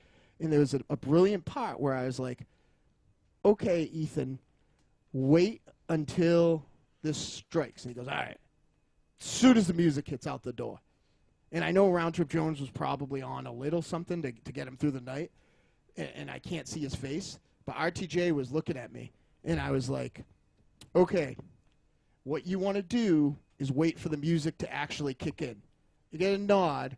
Out the fucking door as soon as the music starts. Like I would have given $1 million to look at the look of Tiny White's like when I looked down the stairs. And then again I did it, and I had to physically restrain Miss Matrix. Yeah. Like everybody was so excited to get out there that they couldn't hit their proper entrance mark. It was like I literally had her by the arm. It wasn't easy. Ooh. So it wasn't hot either. It was dangerous. It was like getting a black adder. You get kicked down the stairs. Yeah, close. Mm-hmm. European black adder. So. But thank you to the bands. Thank you to the Deadites. Thank you to Curtain Society. Thank you to Roger Lavallee and Paul Dagnello for making it sound so fucking great. And most importantly, thank you to everyone in the crowd. Yeah. Yes. Myra and the Rev. Oh, fuck. Did you get the Rev's number? It was like 555. I was looking to get hitched. Yeah, no, Rev was cool. We were vibing a little bit. Did he know that you were vibing? Even my lady friend commented on how like adorable the Rev is. Like, like everybody fucking loves that dude. Yeah, top hat. Yeah. What's funny is in my head, I'm like, the Rev is dressed like the guy on the Monopoly board. But for some reason, like all the girls are like, he's dreamy. So I'm a puffy shirt like Seinfeld. I've been fucking trying too hard, I guess. Tiny, you scared off Stegos. I literally did. He says, "Who's this, by the way?" And then Stego says, "You're not the boss of me," and then left. Oh. That's amazing. You get a little too personal, Tiny. I guess so. I guess so. I mean, they were obviously at the show. I thought maybe they wanted to shout out, but that's okay. Right. Well, thanks so much, everybody. I'm going to head out. Is there anything I should hear? Can we do Sir Isaac? Or I was going to do that, but do you need to head out right now? If it's, I can stay for feedbacks and stuff if he's in there. We do. Is there any threatening feedback? I should hear that too. Nothing from the Southern Revenger. Okay. He may be too afraid to call back. I don't know, but we do have one voicemail. So let me go ahead and get to. Let me play the one that we have here. Yes, it might help if I always fucking when I was playing the movie, so I had to mute the audio. So now it's muted. All right, here we go. Coming soon to iTunes, Stitcher Radio, and the Bravo Network, it's the Real Housewives of Necronomicon. Come meet the ladies behind the men of Trick or Treat Radio and see that you don't have to spend 3 hours in a recording studio to feel like you're trapped with someone you can't take anymore. Meet Dynamo's special lady friend, still keeping the magic alive after all these years. What do you want? You're not but a fat pig, selfish fool! Then there's Tiny Wife. See what happens when she discovers that her husband has bought another synth. Why? Next up is Monster Girlfriend, whose relationship with the vulgar guru of horror is exactly what you'd expect.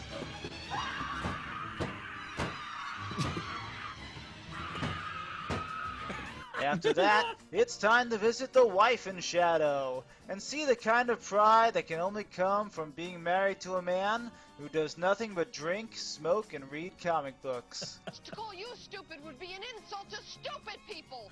I've known sheep that could outwit you.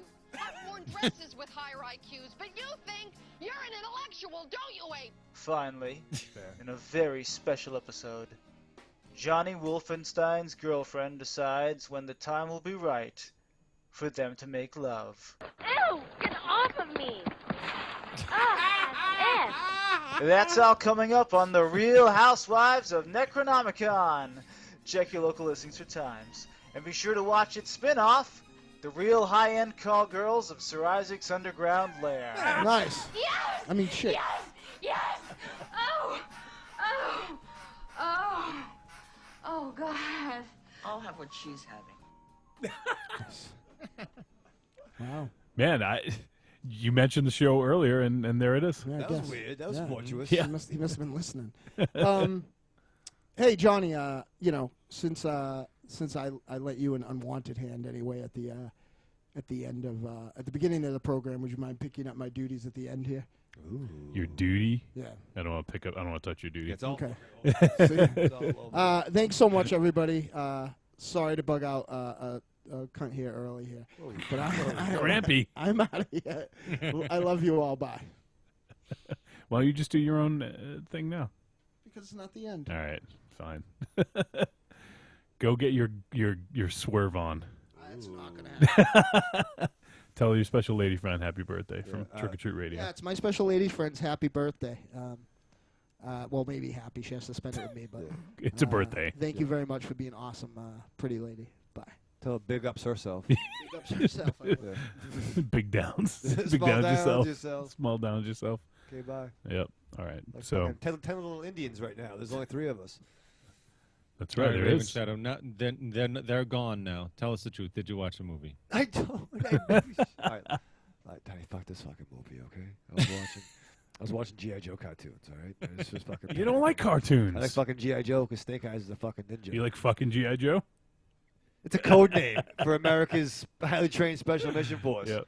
Raven Shadow. Did you see that tub of G.I. Joe 12-inch action figures that I picked up? Ooh. Did you see that picture that I 12 posted? inches, huh? Oh yeah, yeah, yeah. There's like 20 figures with guns, accessories, clothes, boots, the whole thing, and a Yeti. Did you see that? Maybe we can play. I can go over your house. We could. Did you see the picture? That I feel you're lying to me. Then you're like, no, it's not fucking real. Johnny. I think I did. I did see it. I did see it. There you go. There you go. Yeah. Swivel arm grip. No, I did. I did. Freaking ridiculous. Shit. Where can I find this? Is it on your? On my stream. All right. I see a pterodactyl. Oh. As a pterodactyl on my stream. Pterodactyl construction activity set. Ooh. Nice. How long ago was this? It was a while. It was a minute ago. Right. A minute? What? Yeah, a couple minutes ago. No, it was a proverbial minute ago. What is a proverbial minute? Probably 2 months. Okay. Yeah, it's a while. Raven Shadow, get him down with the colloquialism. Seriously, man, what the fuck? Oh, here we go. Here we go. Like he was doing Scored a bullet. Scored a huge lot of newer 12-inch G.I. Joe action figures at a nearby antique shop. Yeah. I believe most of them are from late 90s through 2000s, about $100 for everything. This will have to go into storage until my son is 5, but awesome. Click on the pic to see the accessory box filled with stuff, too. Ridiculous. Grenades, canteens. Look at this, Raven Chow. You seeing this? Walkie-talkies. A lot of men. Bottles of there is a lot of bottles of vodka. A lot of men and muscles and veins. And a wampa. It doesn't look like a freaking wampa. These are pretty cool though.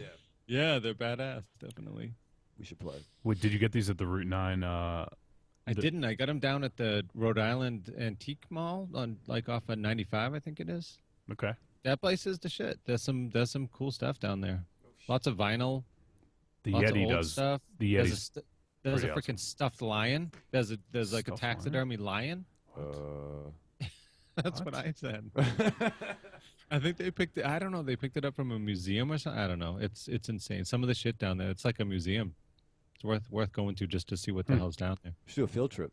We should do a field trip, definitely. We could go after we go see Cat o' Nine Tails. There you at go. Arkham Film Society. I need to get out and start seeing that stuff, but I'm just not like a late night guy. Like I'm like, here's what happens.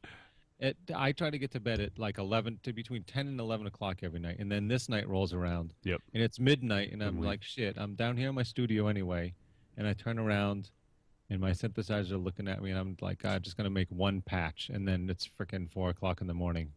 I'm like rolling up to bed. Not good. Not good. No, it is. It's not good. All right, so let me see. We have a email from our boy Luan. Word. Luan says the subject is want to go camping for 12 hours and be scared to the point of shitting yourself.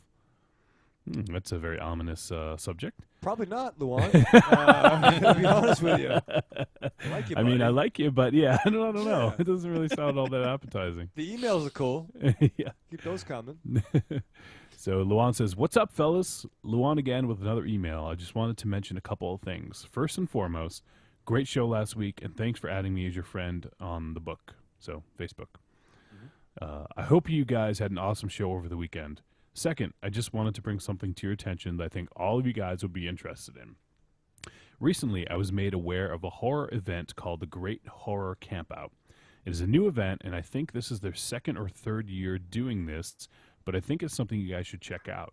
I've included the link to their website below, and we'll also post this on the Fib. So if you guys have the time, check it out. It sounds pretty awesome. Till next time, fellas, Luan. Cool, well, let's... It does look awesome. Oh, it's got... How do I turn the fucking music up? There we go. Why do sites have to... Like, wasn't this something that, like went away with GeoCities? What's that? Like, sound on websites? Yeah, totally. Yep. I can't look at the site. Want to go to the show. Anyway, I looked at it. It Yeah, looks okay. pretty awesome. So it's basically like a camp out, right? Picture Friday the 13th Part 1 was just the straight up campground, right? Was it part 1? Oh man, Part it's been so 3? long. I think so. I I don't think remember. so though. But picture like you're camping out at Crystal Lake, and not only Jason is there, but some other like murderous mayhem is going on, and you're the camper.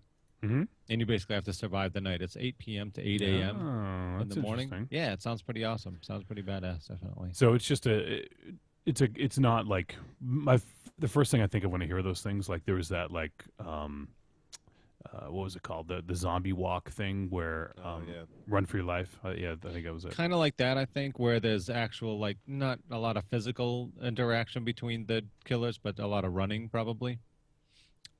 Getting to different places is probably part of it and stuff like that.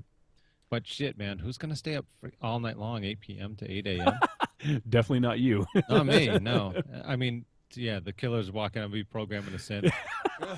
Yeah, I just got go the one more headphones patch. on. Yeah, hold on. I just go one more patch. Yep. Yeah. Exactly. Yep. You'll be getting a machete through the chest, maybe. Hopefully, you all have your katana on you, It though, would right? be a good scene, actually. Definitely. I'd be patching the Voyager XL. I'd have like a 1/4-inch patch cable. Mm-hmm. I'd go to put it in. I'd get killed. The Yep. blood would interconnect some cable and make some awesome patch. That's magic right there. That's music Yes, magic. that's movie magic. Yes. No, it sounds cool. I don't know if it's not just in one location. They tour around, right? Is that? It sounds like yeah. He said it was going to be out near him, so I assume it's place to place. Yeah. Gotcha. We'll have to check it out and see if there's any that are going to be around here. Could be neat and could be a perfect thing for the Deadites to do. Maybe we can just keep an eye on things just to make sure there's Should no. freaking get them on to talk about it if they're around here. Or that, yeah. But it doesn't really matter. I mean, this is not a local show after all, so. It's true. Yeah, hit them up. See if it's any good. Yeah, we'll look see into what it a they little have bit. to say. Yeah. Cool. So thank you again, Luan. You are the man. I guess it's time for the trick or tweet moment. Yeah, I believe it's the trick or tweet segment. Yes. So last week we got right as the show was about to go off the air or just went off the air, we got a tweet from Paul Bunnell, who's the director of The Ghastly Love of Johnny X. Oh shit. And he says, missed your show but would have been happy to join in. So I actually said to him, I said, well, perhaps we can talk on a future episode if you don't hate us after hearing the review. And he responded and said aces. I don't know exactly what aces means, but means good. It's a good thing. Are you sure he didn't say asses? Ooh, yeah, it's more It's apropos. AC. Was he condemning us? No, that means cool. That means great. Oh, okay. So I don't know if he actually I would love to talk listened. to him. Like, I didn't say anything during that review that I would take back. You know what I Right, mean? right. Insofar as my feelings in my first watching. Mhm. But I would love to have him on and talk about what his intentions were and where he was coming from, stuff like that. Yeah, the big thing I'd love to find out is even like the story of tracking down the film, the black and white Mhm. film. Yeah. That would be pretty cool. So, Yeah. maybe I'll get back in touch with them and see if we can do something because Yeah. that movie. It certainly is an interesting movie, and it's a movie that will go down in history now because of that. Yeah.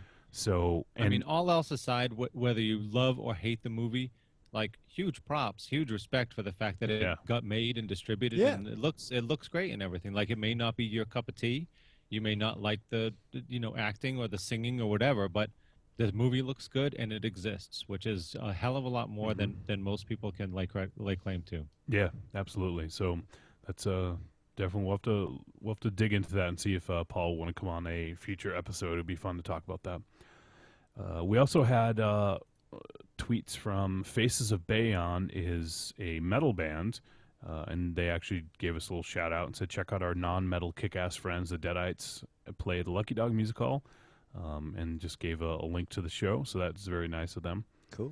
And Pantaphobe says driving, parking, drinking wine out of a travel mug, and reading a New Age magazine.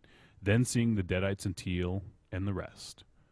So she was just drinking some wine out of a travel mug. Nice. It's classy, right? Yeah, it's fine. Do you do that, Rim Chad? Constantly. Constantly? Constantly. Got a lot of mugs in the back. Mug shots? No, not yet. God willing. I was sober that night. And we also, Dynamo actually tweeted out and said, Jakara Pro video game with the Deadites music. You can play as Green Ant or Worker Ant. He said, let's fund this. And he threw out the Kickstarter link there. So yes, I'm going to pull back the curtain a tiny bit, and I'm going to tell everyone out there that I am making a fucking video game. I know we've been talking about the Deadites doing the music and everything, but I have a side endeavor, and I am making Rudo Resurrection. Me and a few other coworkers, we're putting this all together. Tiny's going to write some tracks for us, and Tiny, actually, I this is a track, one of your older tracks. Well, not too old. It's fairly new, but one of the ones I'm going to be using for a new trailer is called, I think you called it Ninja's Attack. Mm-hmm. And it's a really good track, and I dig what's going on with it. So, you know what? Maybe I'll play the audio. Let me see if I can dig that up real quick. I didn't really doctor it. I did a little bit of stuff to it, but I think it came out pretty good. Cool, thanks. Let's see here. Where? Yeah, I just got to find this real quick. It's in. And just to, if you're gonna play it, just to segue, it's not like a song. It's more like a concept. Yeah. And so it's, when you got the new studio, you basically pumped out a whole bunch of different little concepts, right? Yeah. And that's something you continue to do, is just pump out these concepts. And this is okay. So I have one with narration. I'm going to skip the narration for now. I added some narration in there. Let's just play. This is the rough mix, but I think it came out okay. So I'll just play the first 30 seconds or so. Here's this is a song that Tiny wrote, and will be utilized in the next trailer for Rudo Resurrection.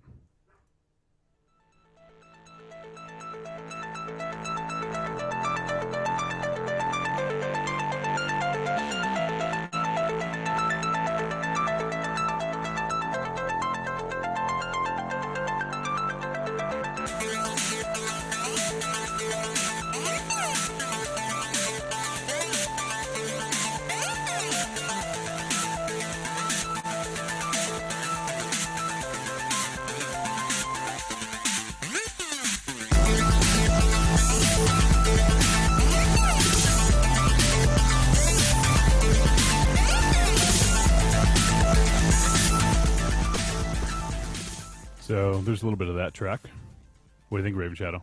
No, I dig it. I dig it. I saw you jamming with your I was little vibing. finger jam. I was picturing like I'm playing fucking Green Ant, and I'm being like, I just came Nice. to a level. I'm in an alley, and I hit a couple of thugs. Go down, Yeah. and then like as it like kind of like gets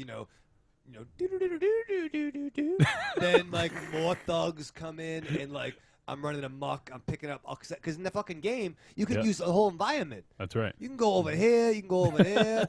You know what I mean? Wait, both places? Yeah, over Holy there. Shit. And What kind over of game here. is this? This is ridiculous. It's this fucking side-scrolling adventure that takes me back to the games that I could fucking play. That's right. And I want to fucking play this game, put that fucking song on, and just kind of smoke some butts in my fucking house. Kids are in Yeah. bed, and I want Nice. to play a Yeah. game that I can play and sing the songs that I want to sing. So fucking Nice. back Yeah, the motherfucker. 2.5D is what? That's like X-Men, right? The X-Men like 4-player game. Yeah. The So arcade. the 2.5D thing is it's 3D assets, but with a fixed camera.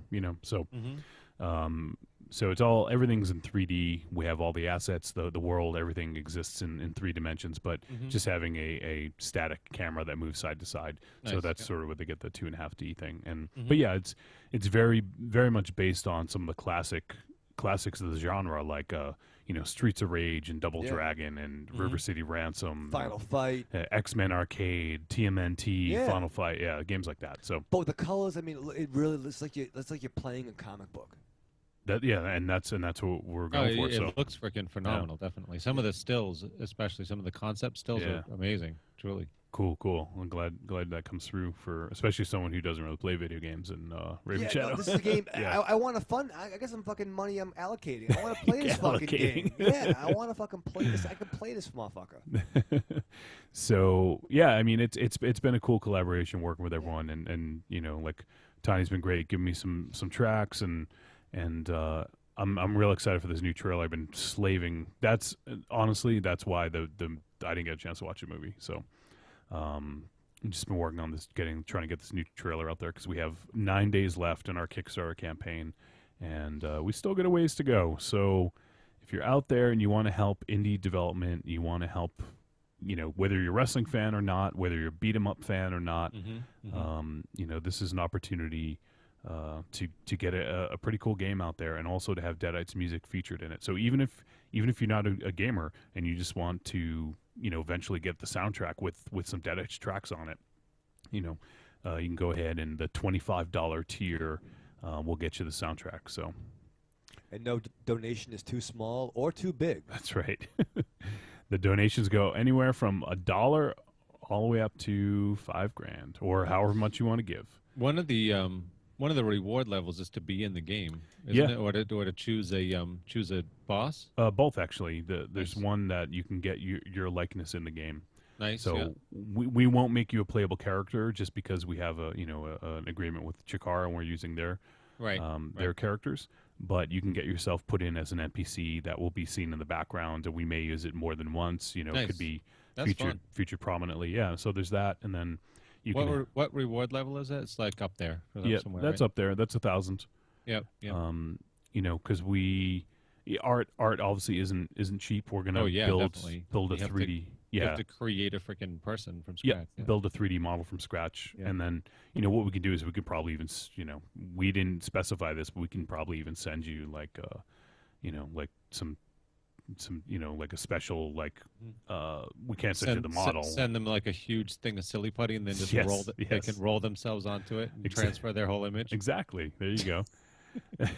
And then if you you got a lot of money burning a hole in your wallet, you can go the $2,500 tier, and that one you'll get to help us design a boss in the game. So we'll give you a list of characters to choose from because like I said, we're using Chikara characters. So we'll give you a list of characters. It could be Dragon, it could be US Ape, it could be Private Eye, could be Mr. Zero, right? Oh, yo, I want to do my man Sugar Dunkerton. Sugar Dunkerton? Yeah. Could be a possibility. So there's that, and then you can actually help us design some of the skills and figure out like the mechanics of the boss fight. So that's it's pretty serious. Yeah, it's pretty serious. So hey, if you dig gaming, if you dig wrestling, if you dig the Deadites, give it a look. Just go to Kickstarter and just type in Rudo. It's the only thing that pops up. So Rudo Resurrection. We have 9 days left. It ends on June 14th. So we got lots of stuff planned. We're probably going to be doing like a 24-hour live stream of just playing games like 24 hours straight, just to help build some interest and all kinds of other stuff. So nice. If you have any rich uncles, send them our way. We'd appreciate it. Cool. So that's the spiel. That's the pitch. That's Rocky's suggestion. Rocky, put up the 2,500, man. What do you got? Flaming dildos launched from a shoulder-mounted Kardashian vagina cannon. That's not money, sir. That's not a donation. That's the skills he wants. Oh, yeah. There you go. That's a good fucking skill set. That's what he wants. Yeah. Send me your resume. That's pretty good. But I mean, huge props for the time and effort put in already. I mean, just like everybody listening to this show, I know everybody knows it and feels it, but I mean, try making something sometime. Like, try actually creating something, releasing it into the world. It's a fucking challenge.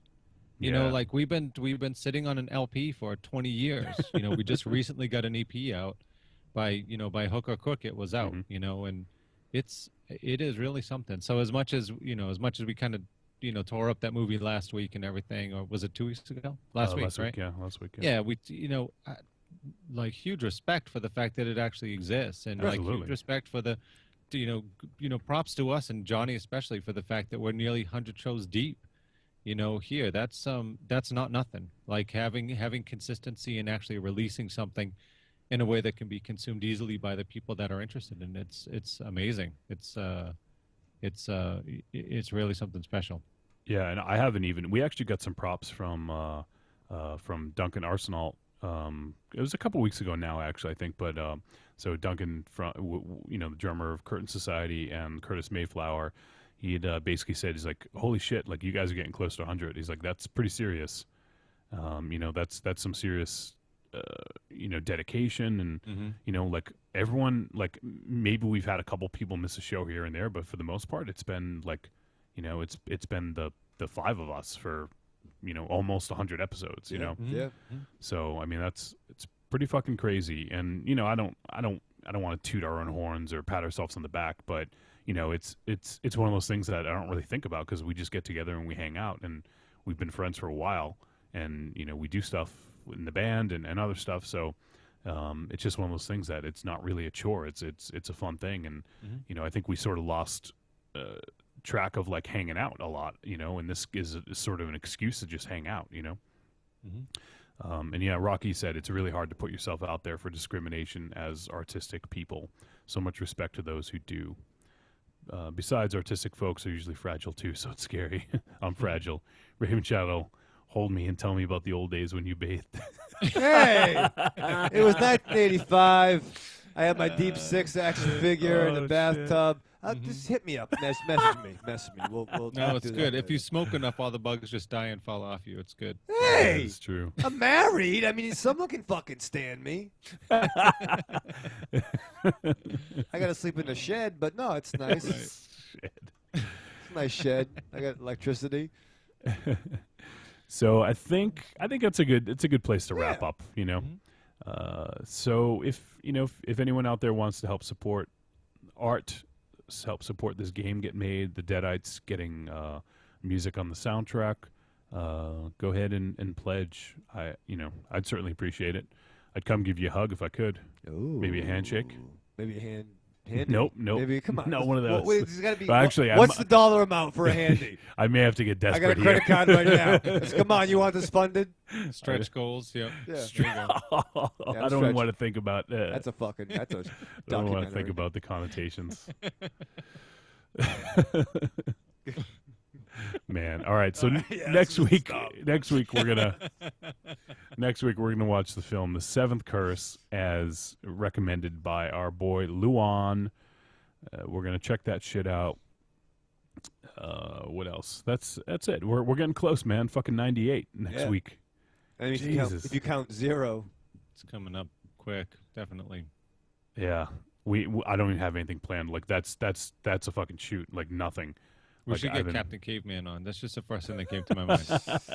Can we get the guy that voiced Captain Caveman? Maybe. We'll have Kevin Barbary come on and do it. Okay. Just do that. Rocky says, have a great week. You too, Rock. Thanks for joining us, man. You're the best. All right, so who wants to do Dynamo's line? I think he wants you to do it. I don't want to do it. Yeah, I think, well, I do the end part, so I need someone else to do it. Well, he'd get fucking pissed if I would do it. He would fucking Or even cry. say, I'd you become didn't do a movie review. You may as well do it. Yeah. Well, he loves you, Tiny, but I mean, I can do it. But he'll get. It's funny. He'll get pissed. I'll fucking say it wrong. I'll be like, "Fucking Bambaleo, remember where you are? Remember where you are, Bambaleo. Remember where you are? Smoke some butts." No, I can do it. I can do it. You know what? He's going to jump ahead as soon as He this is. episode comes out. He's jumping ahead to this point to hear it, to see what happened. So, Tiny, any final thoughts from you before we head out? No, we're good to go. All right. So next week, number 98, Raven Shadow. Why don't you take us out? Remember, children, wherever you go, there you are. Oh, that was good. I swear I could smell the cigarette breath. There was a little exhalation there. I could smell it ashtray style, but bad breath too. I can totally smell it. It's fucking terrible. All right, folks. We will catch you folks next week for episode 98. Thanks for joining us.